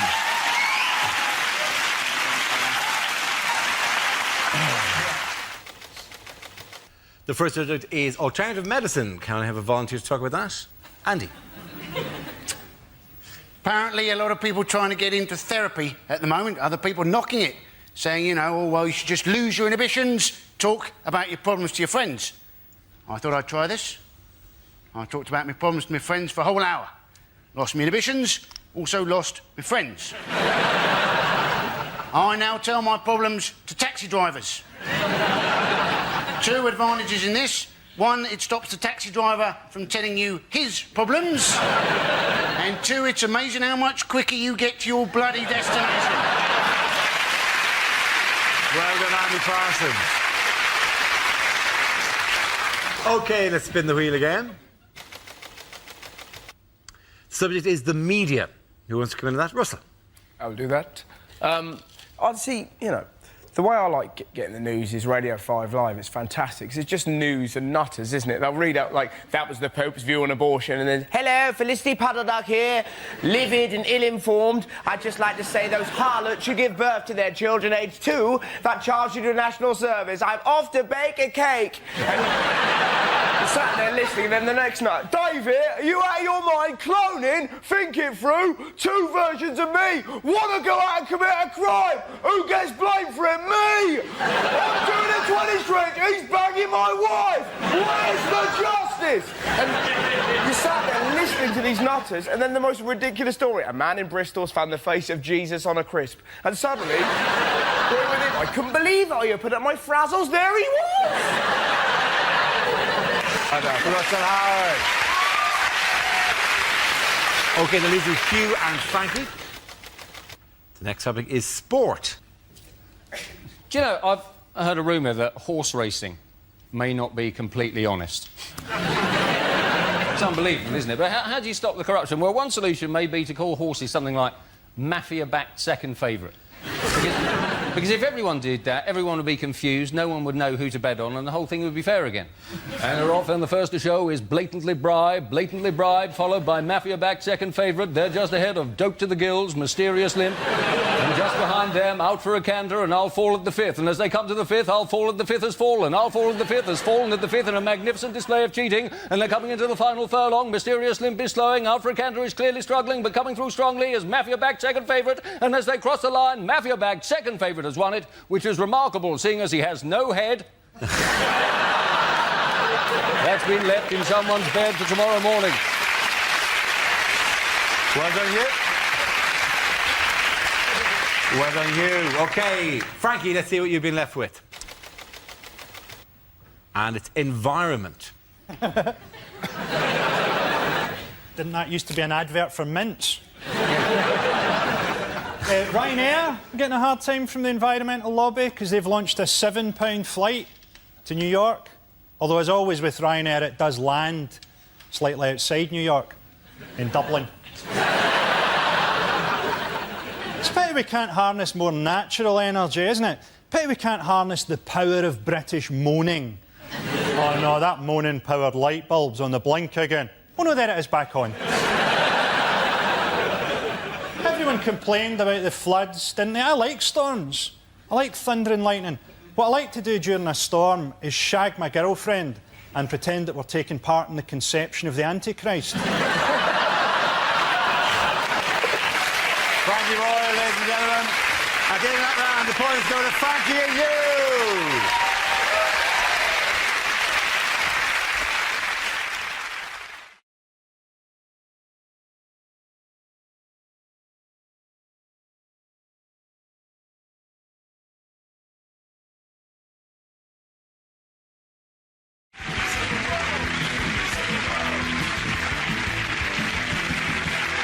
We start with a round called If This Is the Answer, What Is the Question? On the board are 6 categories. Fred, which category would you like? World news, please, Dana. OK, your category is world news. The answer is 1/5. What's the question? How much of a Boris Johnson speech is not, well, I say, boss? Unlikely things for a sports commentator to say. So, Boris Johnson, are you enjoying the Olympics? Oh, I'm terribly sorry. Claire Balding, are you enjoying the Olympics? Politics. Who wants to come in on that? Andy. All right, so it's been a pretty amazing time for black people in politics. There's a lot of black women who are becoming movers and shakers in politics. We've got Una King going up for Labour candidacy for the mayoral election. We've got Diane Abbott. She's got her 33 nominations. She's going up for Labour leadership. Doesn't stand a chance. But good luck to you. And, of course, we've got Floella Benjamin is in the House of Lords. Now, I know what you're thinking. How the hell did she get in there? Like, through the round window? It's true. Now, I think we've shown that obviously we're up for change. We've shown we've got a sense of humour as well. That is the only way that Boris Johnson could have possibly got himself elected. But I had a lovely story about Boris Johnson, about him and his dad. Apparently, they look very similar. And his dad also likes riding a bike. And his dad was out one day riding his bike. And some random geezer just shouted at him, "Oi, Johnson, you wanker." And he went, "I think you mean my son." Which I thought was lovely. According to a recent poll, how far ahead is the Leave campaign in the European referendum? A recent YouGov poll showed that the Leave campaign is ahead by 4%, although there is no clear consensus, and a poll from ORB has shown that Remain is 1% ahead. It's an exciting campaign, though. Are we all enjoying it?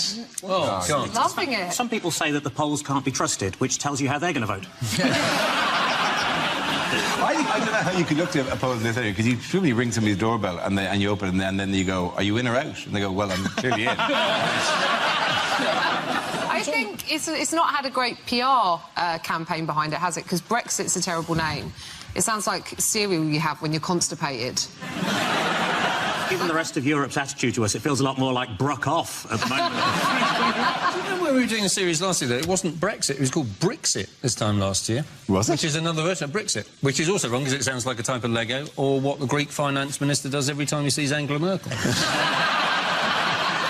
I think the problem for the Leave campaign is the people in charge. Michael Gove, who looks like a kind of satirical cartoon of Michael Gove. One of the things he said at the weekend was, "We should say to Europe, you're fired," which is a catchphrase that is 10 years old. He might as well go, "We should say to France, what's up?" Is that Angela Merkel? Don't leave me hanging, people. Don't leave me hanging. What's up? Yeah, what's up? Well, it's not even the worst looking, though, out of the pair, because Boris looks like a newly circumcised penis. With a wig on it. Oh, with a wig on it. Yeah. Honestly, I'd be terrified if I was faced with Boris, because he looks like the ghost of the honey monster.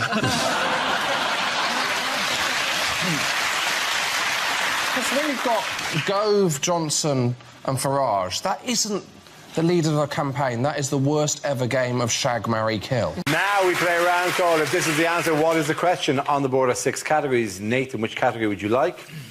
Health, please. OK, your category is health, and the answer is 8. What is the question? How many Father's Day cards did Boris Johnson get? Next, to demonstrate chaos theory, we've locked Boris Johnson in a room with an aardvark and some magic mushrooms. Letterman was trying to trip him up by asking about British history, which is tricky because we've got a lot more of it than they have, right? And, you know, American history exams are really easy. They just have questions like, on what date was September the 11th? You could also, John, you say your name is Letterman. In my country, we would call you Postman. I'm sorry. He wasn't going on as a Bond villain. That would be kill cheek. Kill him now! They love us as villains. They love they always have English people as villains. They don't know who he is. This was an... We could have sent anybody. We should have sent Alan Rickman. Hello. You know what he came out to, do you know? Yeah, I know what he came out to. He came out to loads of dry ice, and they said it represented a London fog, when we haven't had a London fog for over 100 years. That's the stereotype image that those Americans believe. What? The fat, dumb redneck.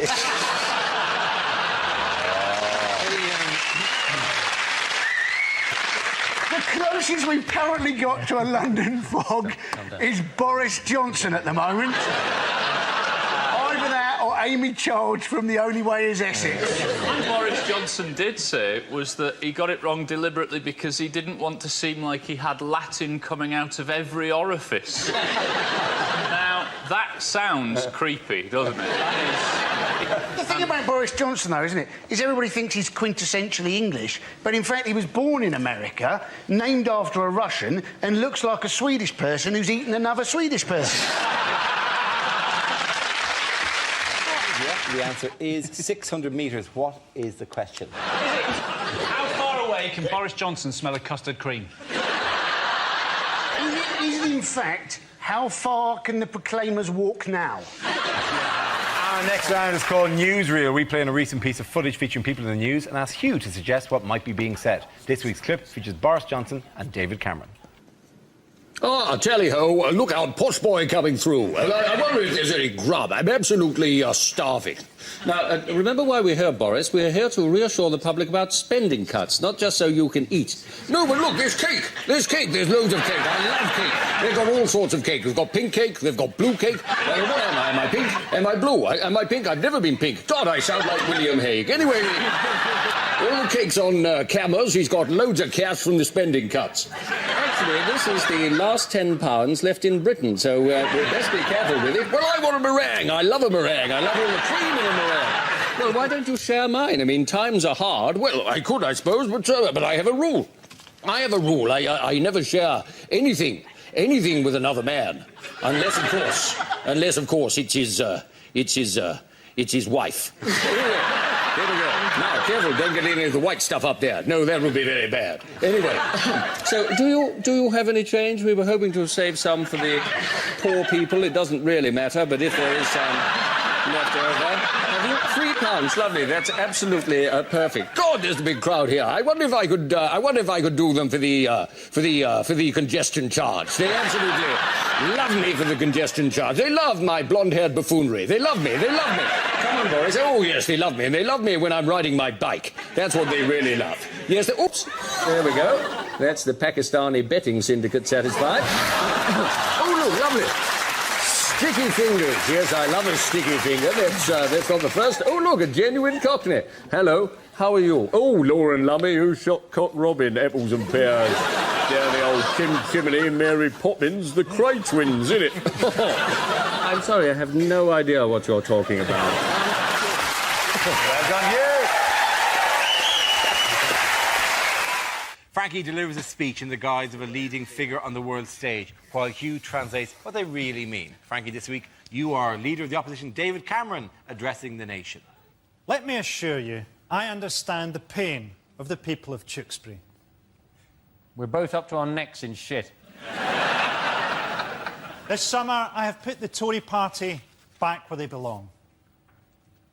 Third in 2 by-elections. But what does PHFE stand for? An extract from Boris Johnson's commentary. Peasants, half-wits, fools, extra fights!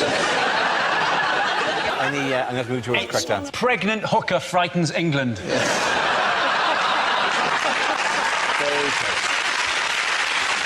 Boris Johnson will make a great mayor. He has a lot in common with London's first mayor. He's a dick. I have taken steps to ensure that I will be the next Prime Minister of this great country. Dear Jimmy.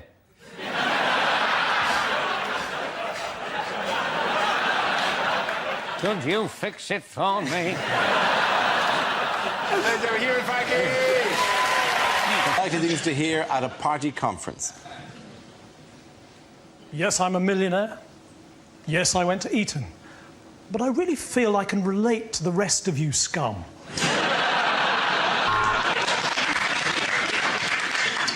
My name's Dave, like the TV channel. We both repeat the same old shit over and over again. It has just been unacceptable cut after unacceptable cut. Why can't Boris Johnson find a proper hairdresser? The answer is 691 million. What is the question? My first thought was, how many people worldwide will watch Boris Johnson pick up the Olympic torch and think, ooh, David Bowie's let himself go?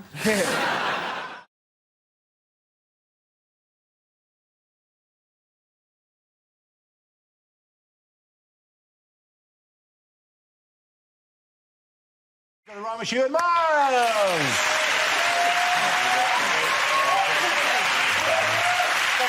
Now we come to scenes we'd like to see. So if everyone can make their way over to the performance area, I'll read out this week's topics and we'll see what our panellists can come up with. OK, here we go. The first subject is unlikely greeting cards. Roses are red, violets are blue. Sorry you're dead. What can you do?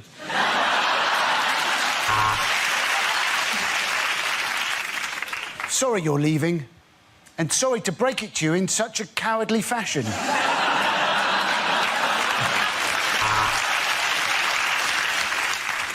Happy Father's Day, whoever you are, wherever you are.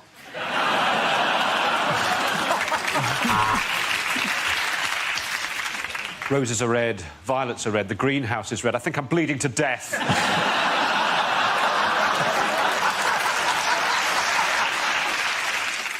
At this difficult time, I'm thinking of you, wearing suspenders and a mask.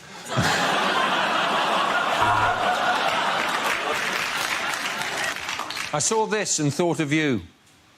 Blank inside.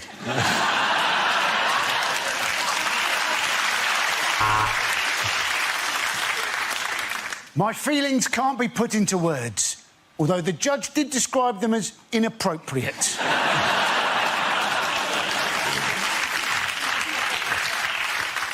That was a scrape. Congratulations on your circumcision.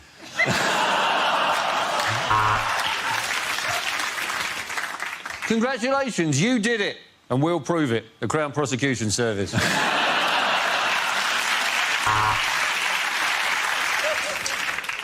It's a girl, not a woman, which is why you're going to prison.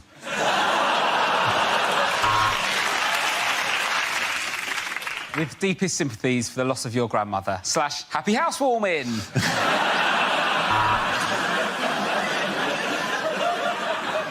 You've passed away.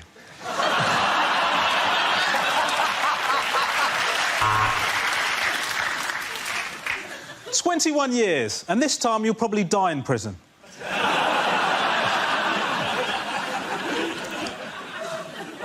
To our darling son, on your 21st birthday, now get the fuck out of our house. Please help me. I'm trapped inside a North Korean card factory.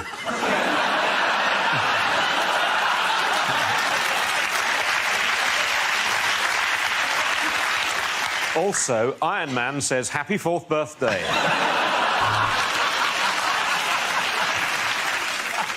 Roses are red, violets are blue. When you go down on me, please don't chew. OK, the next topic is things you wouldn't hear on a science documentary.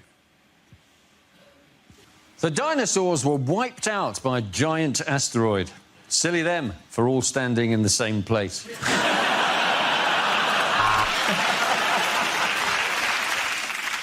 Does it burn anything other than Bunsen?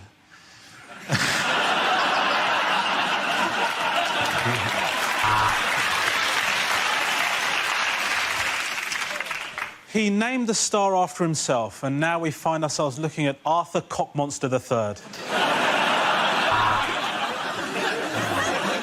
So, it glows in the dark and it has a half-life of 1,000 years. Frankly, I've never done a poo like it.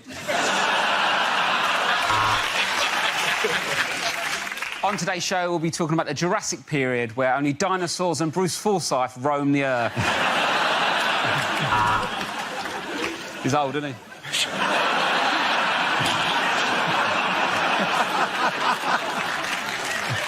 For Sarah Palin, it's conclusive proof that man and dinosaur existed together. For everybody else, the Flintstones is just a cartoon.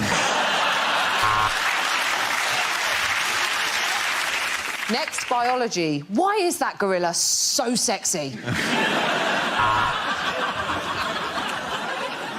Let the proton see the electron.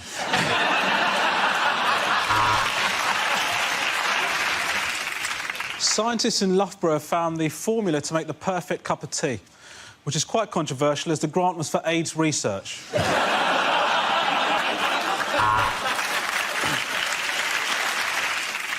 You've been watching me, Richard Dawkins. Good night and God bless.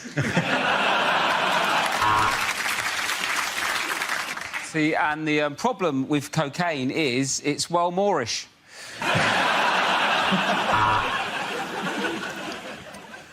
Well, we could ask a proper scientist about this, or we could ask Dara O'Brien.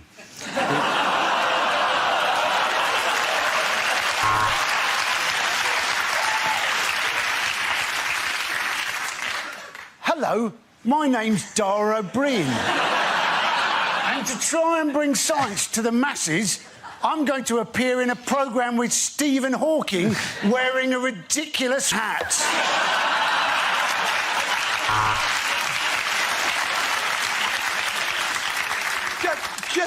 Just enough with the, you know... I love that hat, by the way. Hello, I'm Dara O'Brien. And I've got a massive head and a massive brain. But all I get to do in this bit is just press a little button.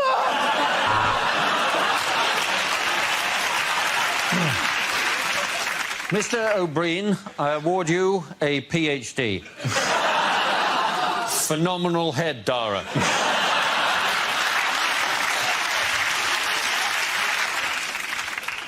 I would just like to say that I think Dara O'Brien's a legend.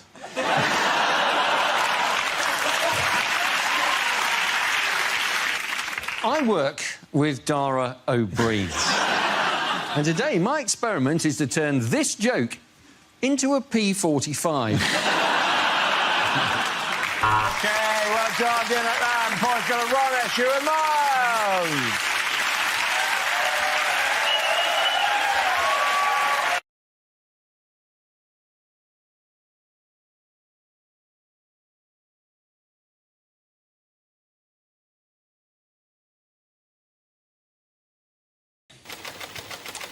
The subject is health. Who wants to come in on that? Right, health. I actually don't have that good a relationship with my GP. For one reason and one reason only. Up until the age of 17, my GP had me on their records as a woman. But yet, they had me on their records as Miss N. Caton. And then one day, they sent me a letter in the post addressed to Miss N. Caton. Now, because I'm 17, I don't really pay attention to the detail. I open the letter, and the letter says, "Dear Miss N. Caton, your doctor surgery would like to invite you to attend a cervical screening next Monday at 9. Now, this is where I messed up. See, at 17, I knew what cervical was. That's obvious, right? But what I didn't know was that there's more than one meaning for the word screening.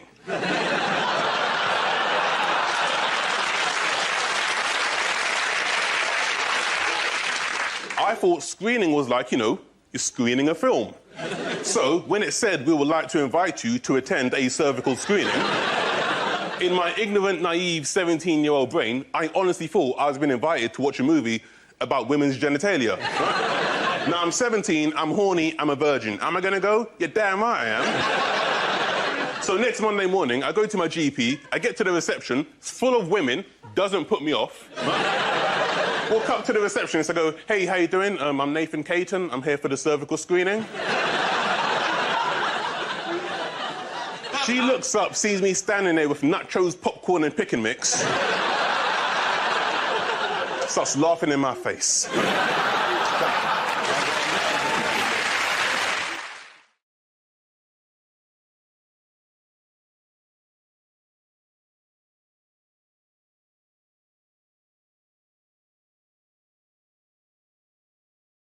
Here we go. The first subject is travel. Who wants to come in with that? I'll do it. Chris has.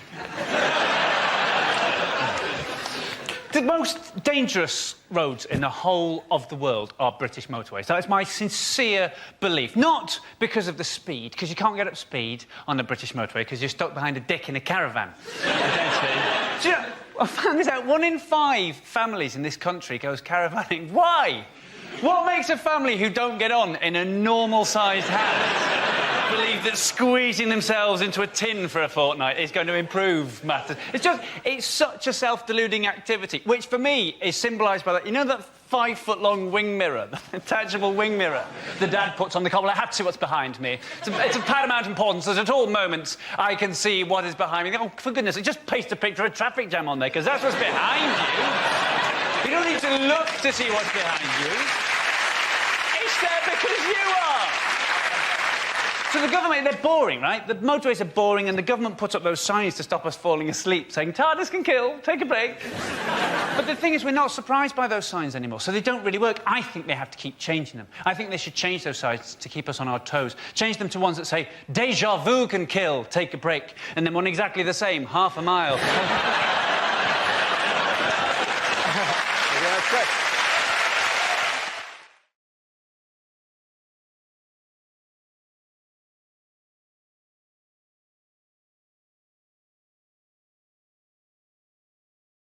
Start with a round call. If this is the answer, what is the question? On the board are 6 categories. Zoe, which category would you like?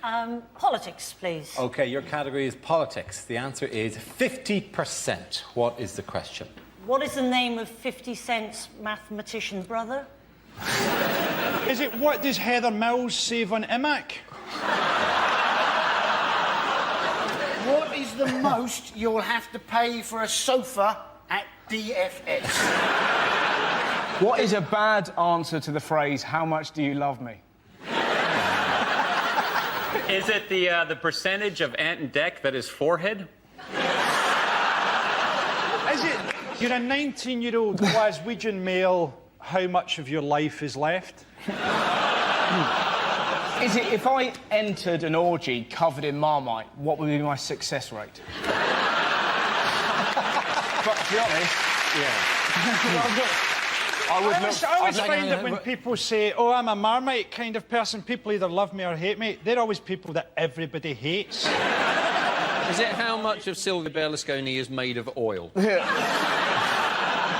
Is it what percentage of the population, rather than a TV debate, would like to see Cameron and Brown have a cage fight? I would love to see that. So would I. Yeah. Who would win then? I would imagine Brown. Yeah, Brown. He's got moves. He's also got that dislocatable jaw. Yeah, he can actually swallow your whole. He could swallow you. He can actually take your jaw down. Imagine that. Wouldn't that be incredible? If Cameron ran towards you. Cameron's legs. Is it what was the proportion of cats that died during the making of my ill-fated television pilot, Cat versus Bleach? It would be 100%, surely. Do we have an answer that we can do? I think it's what percentage of the top jobs in the Labour Party does Harriet Harman think should be filled by women? You're absolutely right. Very good. Well done, Hugh. Thank you very much.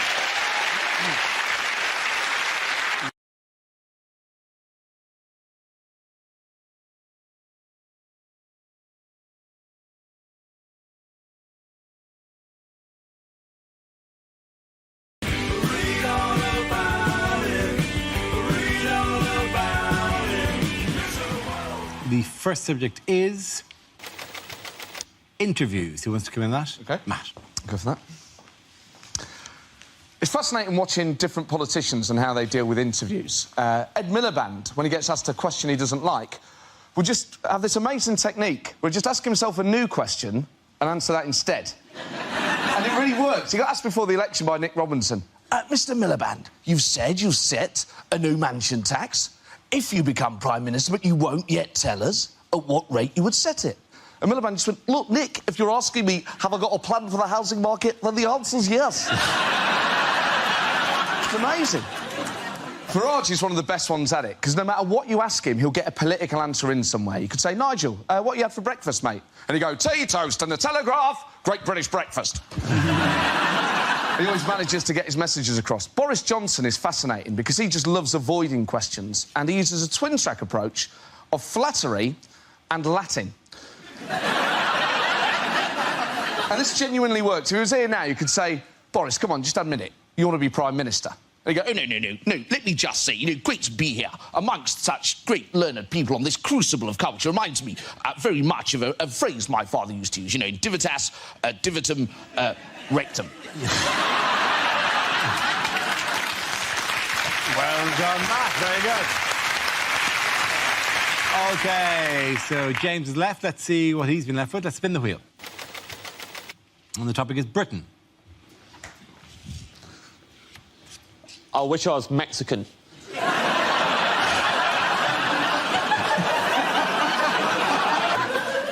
Love everything about... I love Mexican food. My favourite place to eat is a Mexican restaurant called Oaxaca. All you need to know about Oaxaca, everyone steals their spoons. So much so that every January, Oaxaca have a spoon amnesty on. You bring back one of the stolen spoons, and then they reward you with 3 tacos. Genius. Not only do they get their spoons back, they also get to watch while the thieves eat tacos, which I imagine have been interfered with beyond belief. Love Mexican food, love Mexican music. Mariachi music, best music in the world. Top 3 mariachi songs. Number 1. Number 2. Number 3, nothing, so there are no other mariachi songs. Ever been to a mariachi nightclub? It's full of people just going up to the DJ like, hey man, have you got yeah, I'll play it next. How about open your ears, I'm playing it right now. To request that song during the next one.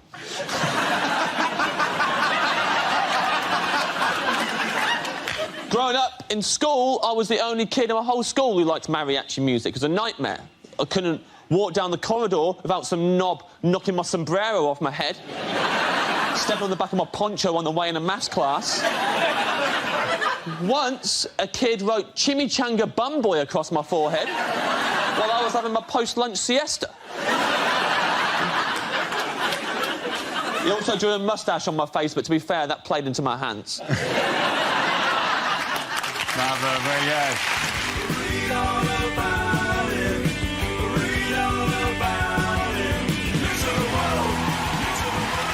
Close, but for sticking to the topic, James Acaster gets the points. Well done to both of you. Come on back.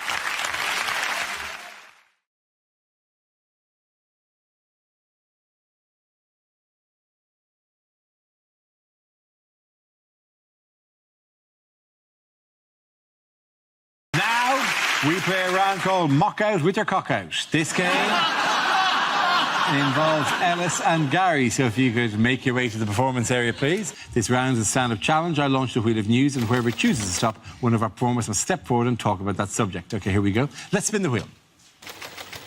The first subject is life stages. Who wants to come in on that? Ellis. I've got a very young kid, and one of the things I noticed about fatherhood is that it's turning me into a dad, right? I've started doing this thing that when I'm excited, I've only ever seen usually Welsh, usually very working class dads do when they're excited, and I call it the clap and rub. OK, so if my mum, for instance, said, oh, I can't be bothered to cook tonight, why don't we have fish and chips? My dad, because he'll excited, will go, fish and chips? Fish and chips?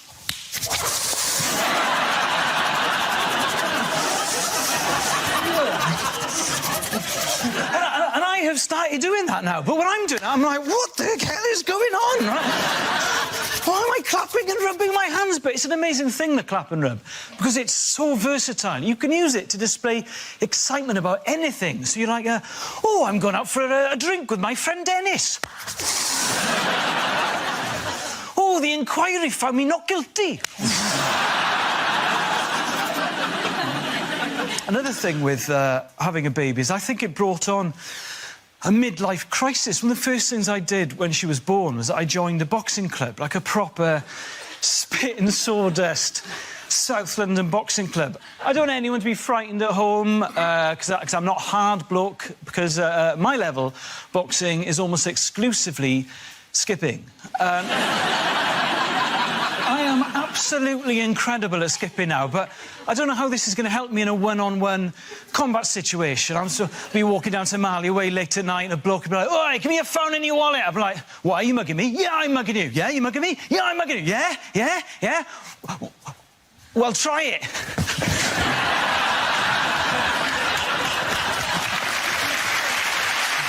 you very much, Alison. OK, that leaves us with Gary. Let's see what you've been left with. Let's spin the wheel. And the topic is relationships. The other day, a woman described me as a bit of a looker. Well, voyeur was the actual word that she used. I used to go out with a parachutist with IBS, but she shat on me from a great height. One time I nearly had a threesome with my girlfriend and my best friend, and the only thing that stopped it happening was they didn't invite me. My girlfriend said she wanted to try some new condoms with something special inside to boost her pleasure. I said, oh, what's that? She said, other men. Our fourth child was called Ivy, and that's because we ran out of names and started using Roman numerals. My last girlfriend was always trying to put me down, which is just one of the hazards of going out with a vet. I tried reading a book on premature ejaculation, but I couldn't get past the opening passage.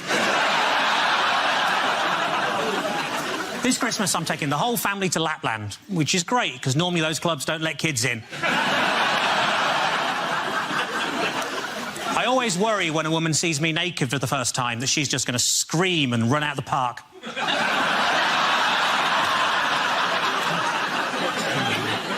My girlfriend and I love watching box sets.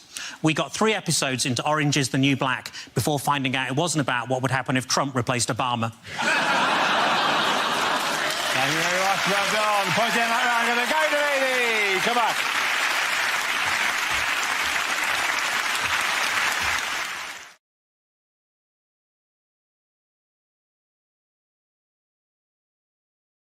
Our next round is called If This Is the Answer, What Is the Question? On the board are 6 categories. Milton, which category would you like? Oh, sport, please. OK. Sport is the category. The answer is 1. What is the question? Is it, in the majority of cases, how many people does it actually take to change a light bulb?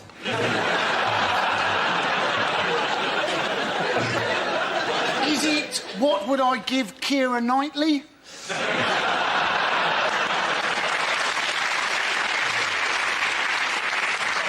Is it what is Obi Kenobi's middle name?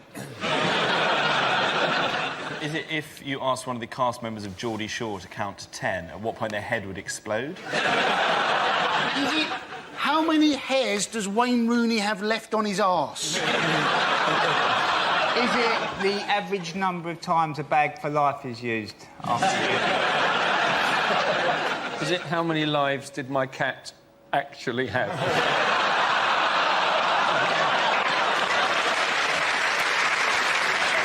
Is it what was Adam and Eve's postcode?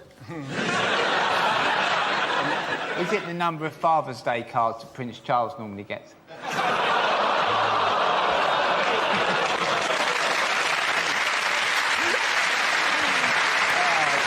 Is it what's on the back of the Queen's dressing gown? You're going to have to give us more. Sport? Is it sport? What score do you need to get to beat someone who scored nil? It's the story about Nadal getting beaten by Screech from Saved by the Bell. I think I know what it is. It is not about being world number one. No. I think, then, it is about... Djokovic has only lost one match, hasn't he, in a year or something. That's it. Very, very good. Well done. Thank you very much. That's it. Yeah.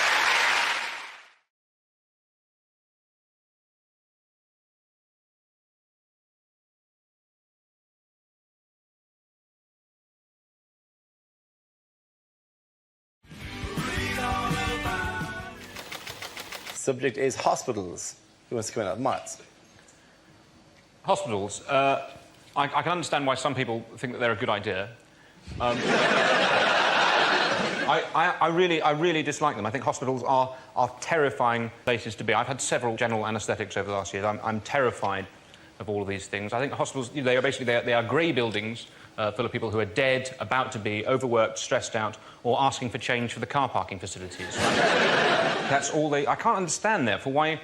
even now, even today, we have this thing where the idea that a nurse's uniform is considered sexy. Now, I've got no doubt whatsoever that lots and lots of nurses themselves... I should imagine some of them unbelievable creatures. But the idea... But the idea that the outfit itself is sexy. And yet, if you wander into a sex shop, either, deliberately or, you might have some sort of job that involves touring, you've constantly got to go and ask directions in places. Still people are buying nurses' uniforms as a sexy outfit. What is sexy about a nurse's uniform? Surely a nurse's uniform, that just screams hospital at you. Who's at home going, oh, I'll tell you what, darling, could you dress up as a nurse for me tonight? You dress up as a nurse. I want you to remind me of the time I had a length of my bowel removed. Would you do that for me? Would you? Go on, I'll tell you what, when you put that on, act like a naughty nurse. Go on, act like a naughty nurse. A naughty nurse is one that doesn't wash their hands. That smothers you with a pillow, having subtly encouraged you to alter your own will. Thank you very much, Miles. OK, that leaves us at Milton. Let's see what you've been after. Let's spin the wheel. It's travel. Away you go. Keep Britain tidy. Chop off Norfolk and Cornwall.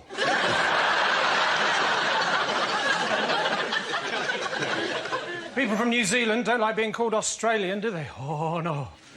What people from Britain don't realise is an entirely separate culture. There's a great big sea between the two places. What people from New Zealand don't realise is that we in Britain don't care. I've just come back from Holland. When I was there, I was in a fish restaurant, and the bloke on the table next to me began to cough, so I ignored him. Then he began to cough a bit more, so I still ignored him. Then he began to choke really, really badly, so in the end I stood up and I smacked him on the back really hard. Anyway, it turns out he was just speaking Dutch.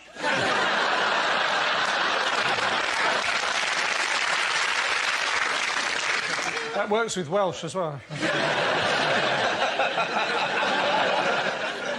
You have to admire the Dutch, because what they've done, right, is legalise drugs, and now there are far fewer people in prison. I suppose the next step is to legalise murder. There'll be far, far fewer people in general.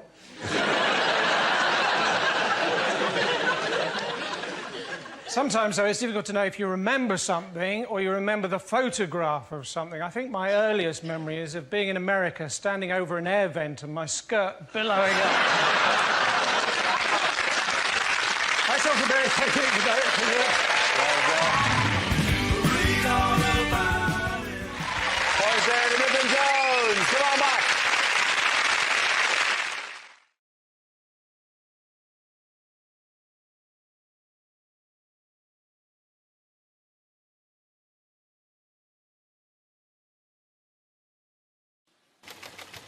And the topic is history.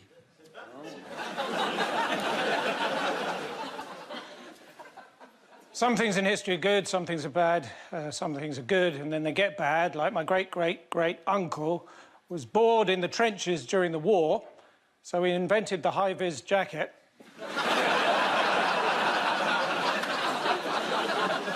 That was the last thing he did. People don't really understand evolution, do they? I was talking to an Australian the other day, and he thought that he came from Darwin.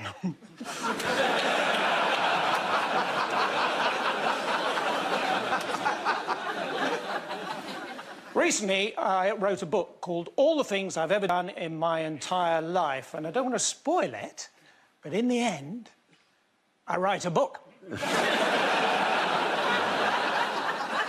So what's got two eyes and smokes? Pompeii. Too soon? My grandfather, he can't do what he used to, you know, bomb the Japanese.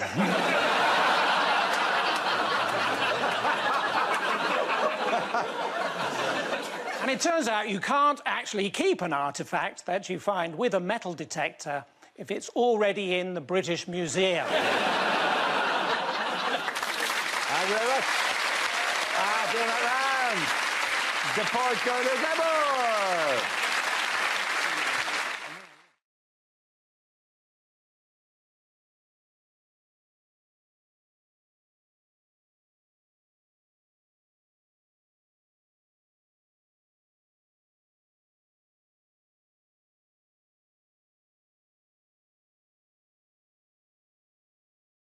Here we go. Let's spin the wheel.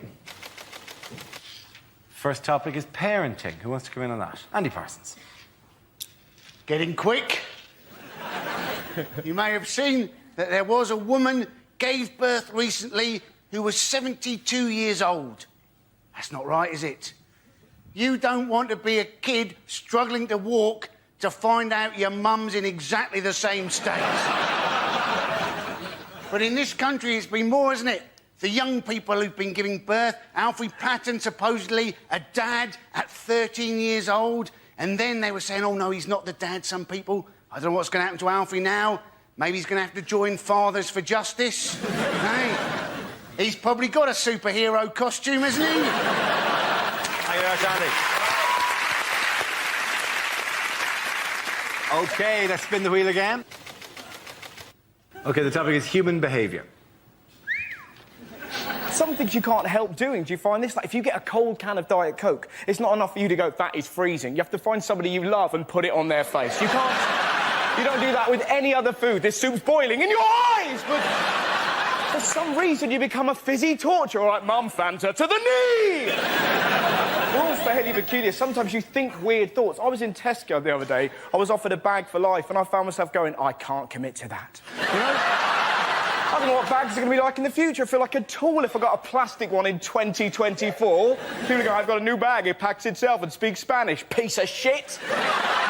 What can you do? I can suffocate a child. That's all you're good for. He can speak Spanish, I can hurt your hands on long journeys. Well done, Ross up.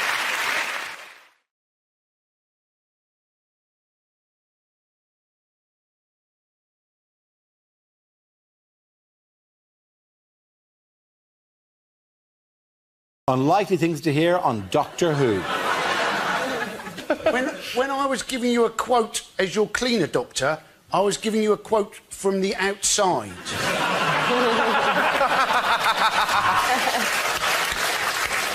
No, there isn't going to be a new Doctor. I'm being replaced by a helpline.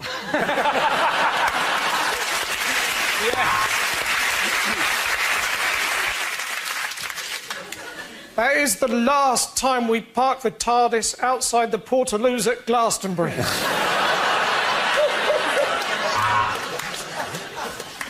Davros, we meet again. Oh, Lord Sugar, I'm so sorry. Hey, saw you from across the TARDIS, and I think I regenerated in my pants.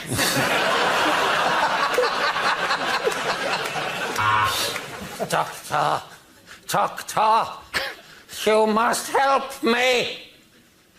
I think I'm a pair of curtains.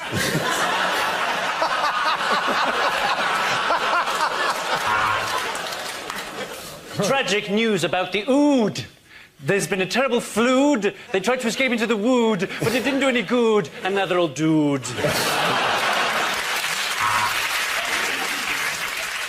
No, I'm the doctor who works for the World Health Organization.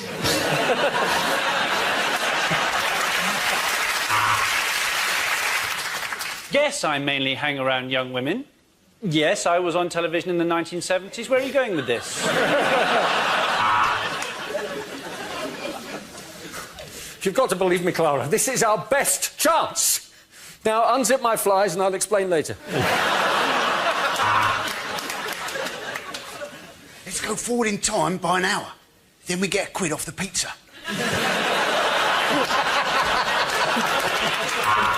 Now, the first thing to remember on planet Xenon is turn off data roaming. We are 10 million years in the future. H.G. Wells has just got married. You are the doctor. I am the tracheotomy patient. I am the doctor. I am 1,200 years old. And this is my assistant, who's 27.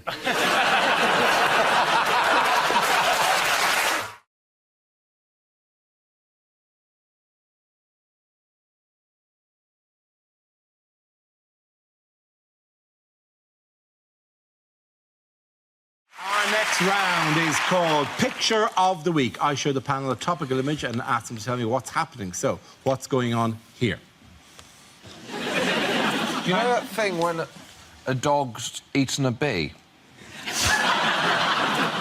Is David Cameron going, 6 pages? Is this really the complete list of taxpayers in Greece? Is it David Cameron can almost smell the shit coming off the Tory manifesto?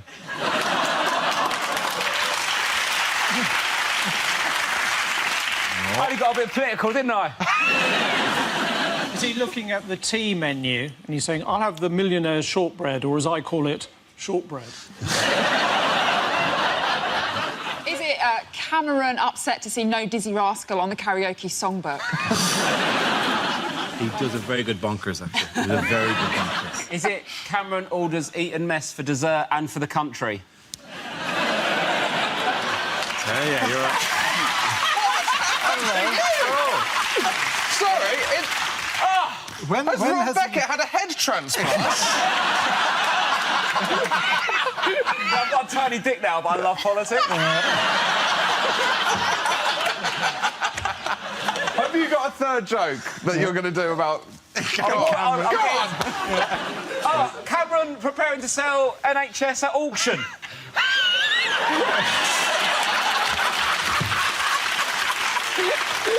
It's fun doing politics, isn't it? What a time to be alive.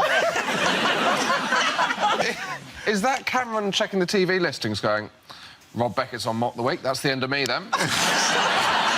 His hard-hitting caustic satire is finishing me. He's mocking me on that week. If the joke's not good enough, just put your hand up in the air. That's what I'm doing. Am I right, brothers? Am I right? Yeah. My dad's in the bath and I got some politics. Let's go!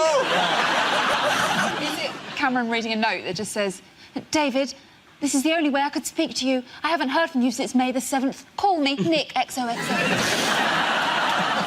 Or is he in fact just going, all right, it says here, Nick Clegg is in fact doing the Sheffield Panto at Christmas. That's what it says here. He's bounced back. This, I think, is Cameron at the G7, isn't it? It is, absolutely, yes. It's Cameron at the G7. Why is he having these high-level meetings? He's trying to kind of get them to make some changes to the EU to convince... Because we're doing this whole EU vote. I think the EU is misbranded. No one would want to leave if they called it the League of Legends. If they said, do you want to leave the League of Legends? I go, no, mate, I'm the chairman. We've got to vote again already. I'm going to start feeling like... It's in 2 years' time. Oh, I'm going to start feeling like a pedo waiting around school halls 8 in the morning. It's embarrassing. You don't have to wait around for 2 years. In fact, I strongly I'm really into politics now. I want to think about it. What does he ask? He wants major concessions, mainly on free movement of people, on immigration, doesn't he? Yes. But that is essentially the whole point of it, is that you can't. Yeah, and you can't deny benefits to people because you've got to treat them as your own citizens, right? So how is he going to stop European immigrants coming into the country? Say, Dara, you've been claiming off us for 10 years, mate. All right, don't cheer that. Yeah, finally somebody has a nerve to say it. Mr. Giant Head Posh Leg. It'd be brilliant now if UKIP made you a campaign issue. Stop this man for too long. Is human. Big pictures of me. So, big pictures of me going like that. This man, bam, bam, bam. Picture of me. Just grabbing all your cash. He's visiting. Toura, lura, lura. 30 years ago, it was all Warsaw Pact, but now it's empty.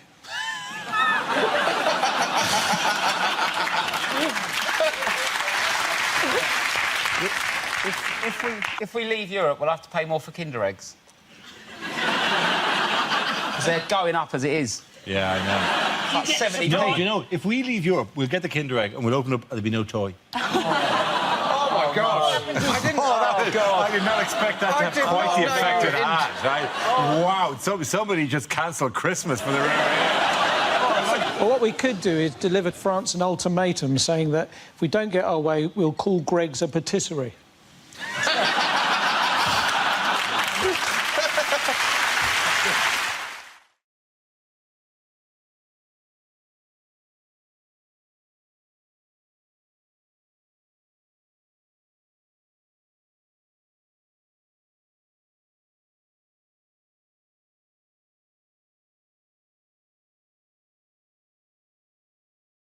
The next topic is things a sports commentator would never say. England have won the World Cup.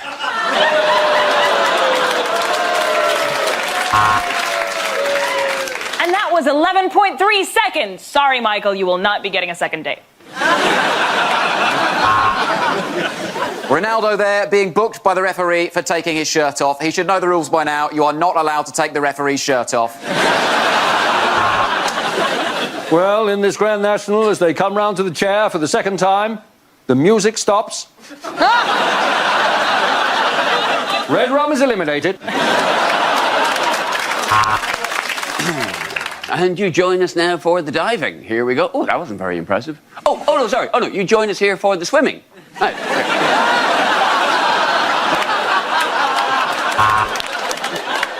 Well, I think from here he's going to go for the top right-hand corner, and he does! That is how you stick on a stamp.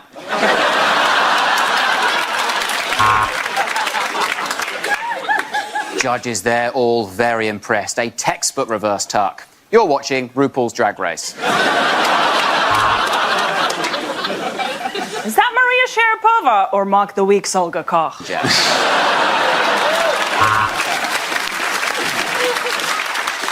Thank you for joining us. We've got a very exciting afternoon of sport ahead of us, but first, the golf. Welcome to the world's strongest man competition, where we see Dave from Sunderland attempt to pull a bus. They really will shag just anything.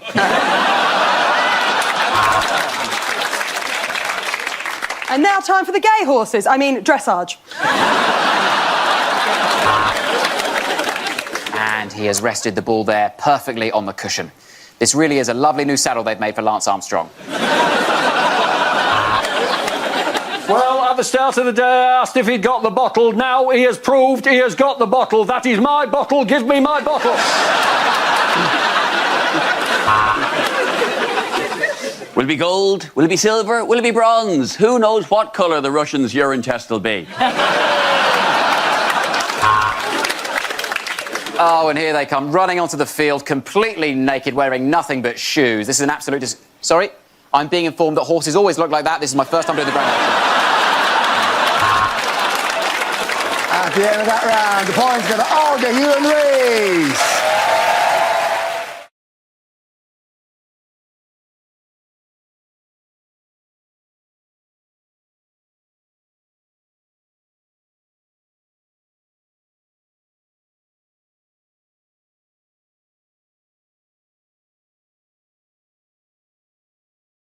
OK, here we go. Let's spin the wheel.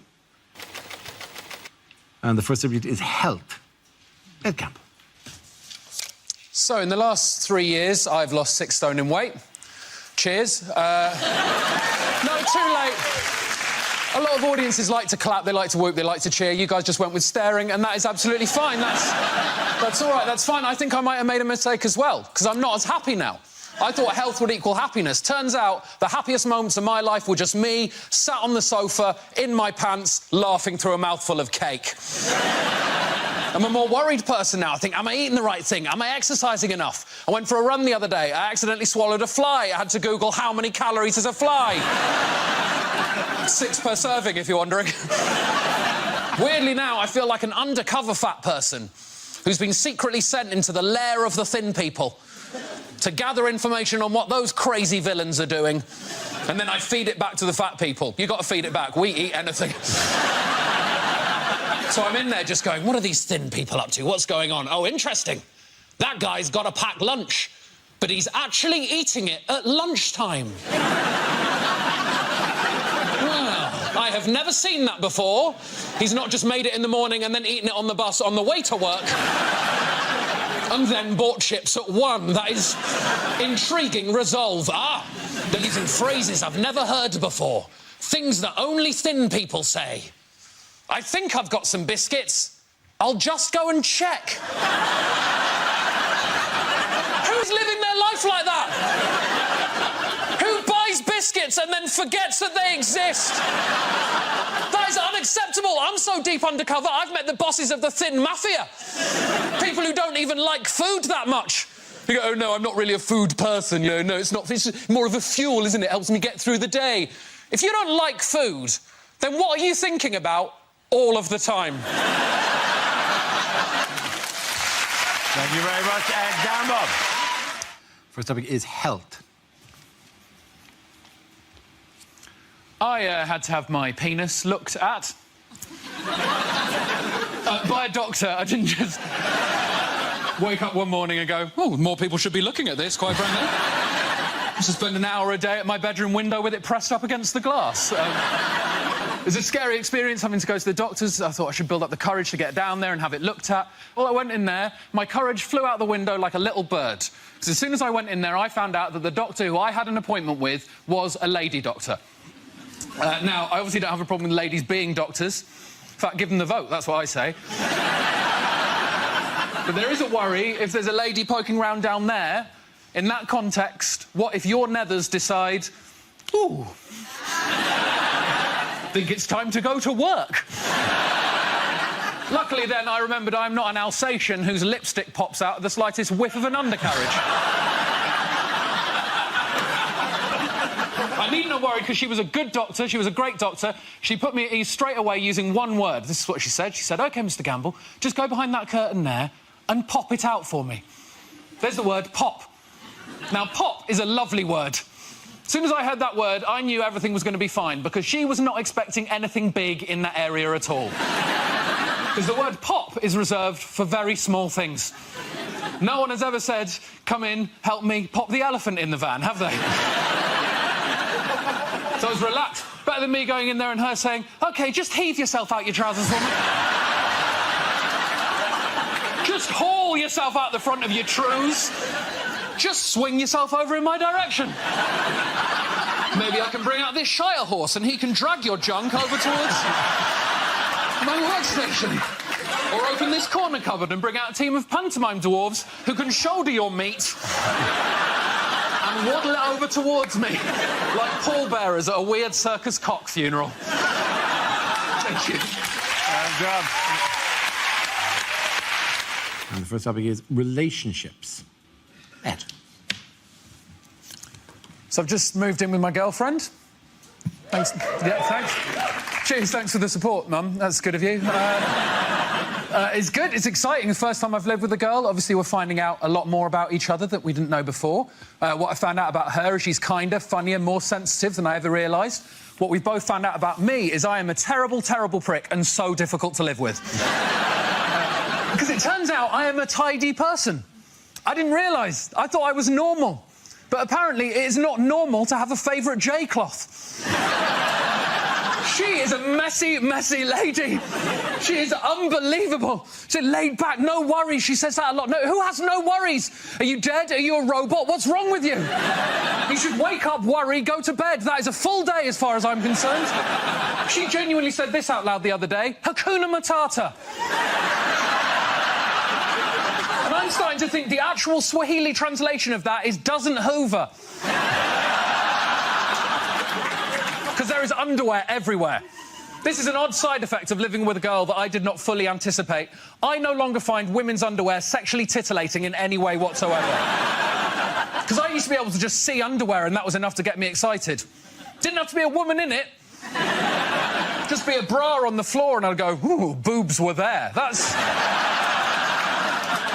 enough. Now, nothing like that. I see a pair of knickers now, it's just something the remote control might be under. Well done, Obama. Very good. And the topic is diet. I hope this isn't just a hint that I need to lose weight. Because I've lost quite a lot of weight recently anyway. I've lost about 6 stone in the last 3 years. Cheers, guys, thanks. I mean, no. Too late, you went with the British reaction. Thank you very much. Just couldn't give a shit, mate. Carry on. We don't... Stop showing off. We don't want to hear about it. Found myself in a bit of a nightmare situation recently. I went to the Middle East to do some gigs. Now, that bit was nice, that was lovely, but they put you up in a hotel where the food is all-you-can-eat buffets 3 times a day for 10 days. Now, this is a nightmare scenario for me because I cannot be trusted at an all-you-can-eat buffet. Sometimes I don't even remember the buffet bit. All I remember is picking up a plate and I'll wake up 6 hours later covered in rice and sauce. And I can't theme a buffet. I can't theme a buffet either. I won't pick up a plate and go, oh, I'll have some rice, I'll have some curry. Well done, Ed, you've made yourself an Indian meal. Won't do that. I'll get a plate, I'll get a spoon, and I'll run along the full line of trays, just scraping food from every nation onto it until I've got some sort of plate Pangea, just an unidentifiable mass, just Spanish food, Japanese food, Chinese food, Indian food, coffee, sushi, just horrible. Just wedge my face into it, everyone going, is that man all right? Don't look at me! I'm having a buffet! Just food from all over the world. My body for 10 days had no idea where I was on this planet. I went for a shit 3 days in, a UN flag came out. And the first subject is parenthood. Who wants to come in on that? Ed. Been thinking recently that I should maybe have a baby, but I've thought about it and definitely not. Couldn't handle that amount of responsibility. Something that precious, it's terrifying. You know, I've got friends who've just had a baby and they offer that thing around like a plate of biscuits. Do you want to hold my baby? Do you want to hold my baby? I don't want to touch your baby. That is a heart in a bag. I'm going nowhere near that thing. You wouldn't send the work experience into the boardroom, would you? Start me off at holding your uncle and I will work my way up. This is Uncle Toby, 47, from Swansea. Don't worry about dropping me, Ed. I am absolutely shit-faced. Still can't help it. I still think I might want a baby. Like, there's just moments in life I'm just grabbing at signs from the universe. Think, oh, maybe I should have a baby. It happened to me the other day. I was in the queue in a shop to buy a new light bulb. Because I'm not a student anymore, my light bulb had gone. I'm not going to sit there in the dark for 6 months. So I was in the queue, and in the queue in front of me was a man with a baby. He was a dad. You've got to give people the benefit of the doubt in that scenario. You can't go storming in going, excuse me, is that your baby? You've just got to admit it probably is, right? And on the wall, there were these light switches. They weren't real light switches. They were just, like, designer ones to show you what they would look like on the wall. And the baby was playing with them. Was going, ah-da-da-da-da-da-da, playing with them. And the dad was going, yeah, try that one. And was going, ah-da-da. I saw that. I thought, ooh, that's quite sweet. Maybe I want a baby. There's something in that tableau that I quite like. Maybe I want a baby. Am I broody? Is this brood? And then the dad walked off with the baby, and I wandered over to the light switches and started playing with them. I thought, oh, no. That's what I wanted. Well done, Ed. The first subject is exercise. Who wants to come in on that? Ed. I ran the London Marathon this year. Thank you. That was an absolutely amazing reception from you guys. Thank you very much. There was an awkward pause. 2 people thought, I better fill that and go, ooh, and the rest of you collectively just went with, well, we could not give a shit. Thank you very much. We saw that on television. Thousands of people did that. Also, it was in April. How about you? Move on with your life. Also, of course you ran the London Marathon. You are a white middle-class man in his early 30s. That's what you do. And you're right, that is the most basic first step on the most basic posh man life ever. I can live my whole life on tracks now if I wanted to. That's how it goes. Marathon, marriage, kid, sleep with the au pair, divorce, Crocs, death. That's it. Did it for charity, because I'm a great guy. And you sort of have to. The charity I did it for was a type 1 diabetes charity. Before you think I'm too good of a human being, we'll let you know that I am type 1 diabetic, so I will see that money eventually. Very much playing the long game with that cash. Didn't actually enjoy the marathon, though, for one specific reason. Every few miles, there was groups of people stood there with blue rubber gloves on, with globs of Vaseline on the ends of their fingers, like this. Now, at the time, I had no idea that they were employed by the marathon. You're supposed to run past them, take Vaseline, rub it on any areas of chafage. I had no idea they were supposed to be there. To me, that just looked like some sort of horrendous motivational technique. You better keep running, boy. You better pick up the pace. Otherwise, it's examination time. You got an appointment with Dr. Fingers. Thank you very much.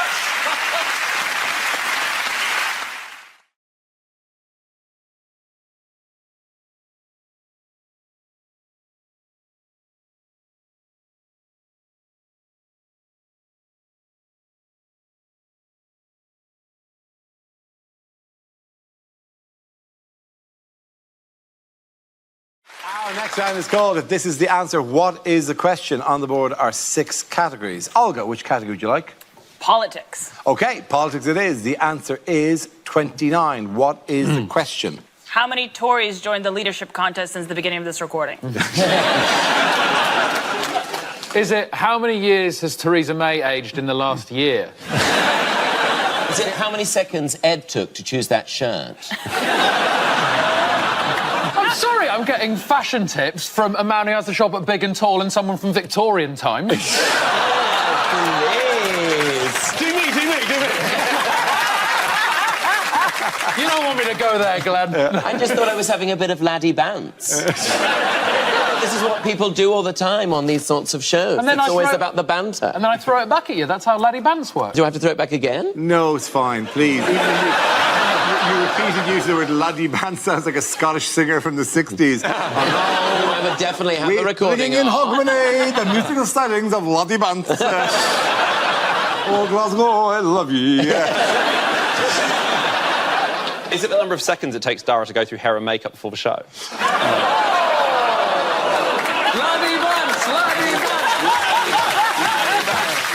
Go on, Dara, say something horrible back to him. Dara, call him a Lego figure geography teacher. Go on, Dara. I just think when you brush it all forward, it's clearly obvious. No. Does anyone have the correct answer? Yeah. Is it how many weeks after we leave the EU will we politely ask to join again?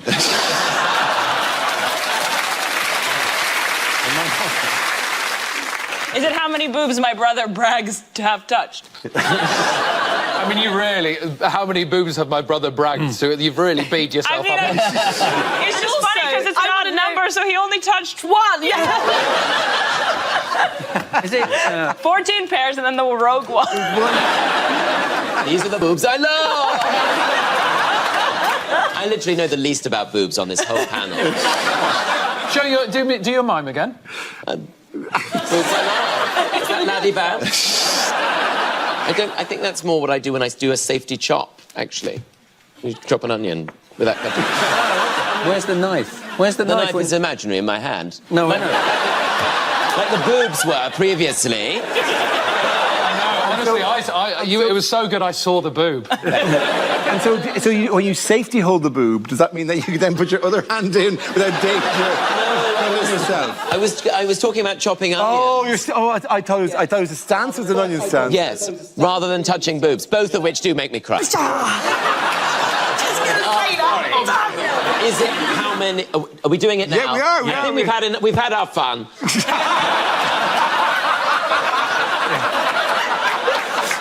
But when I've got to talk about boobs, you know we're running dry. When you talk about boobs, I'm running dry.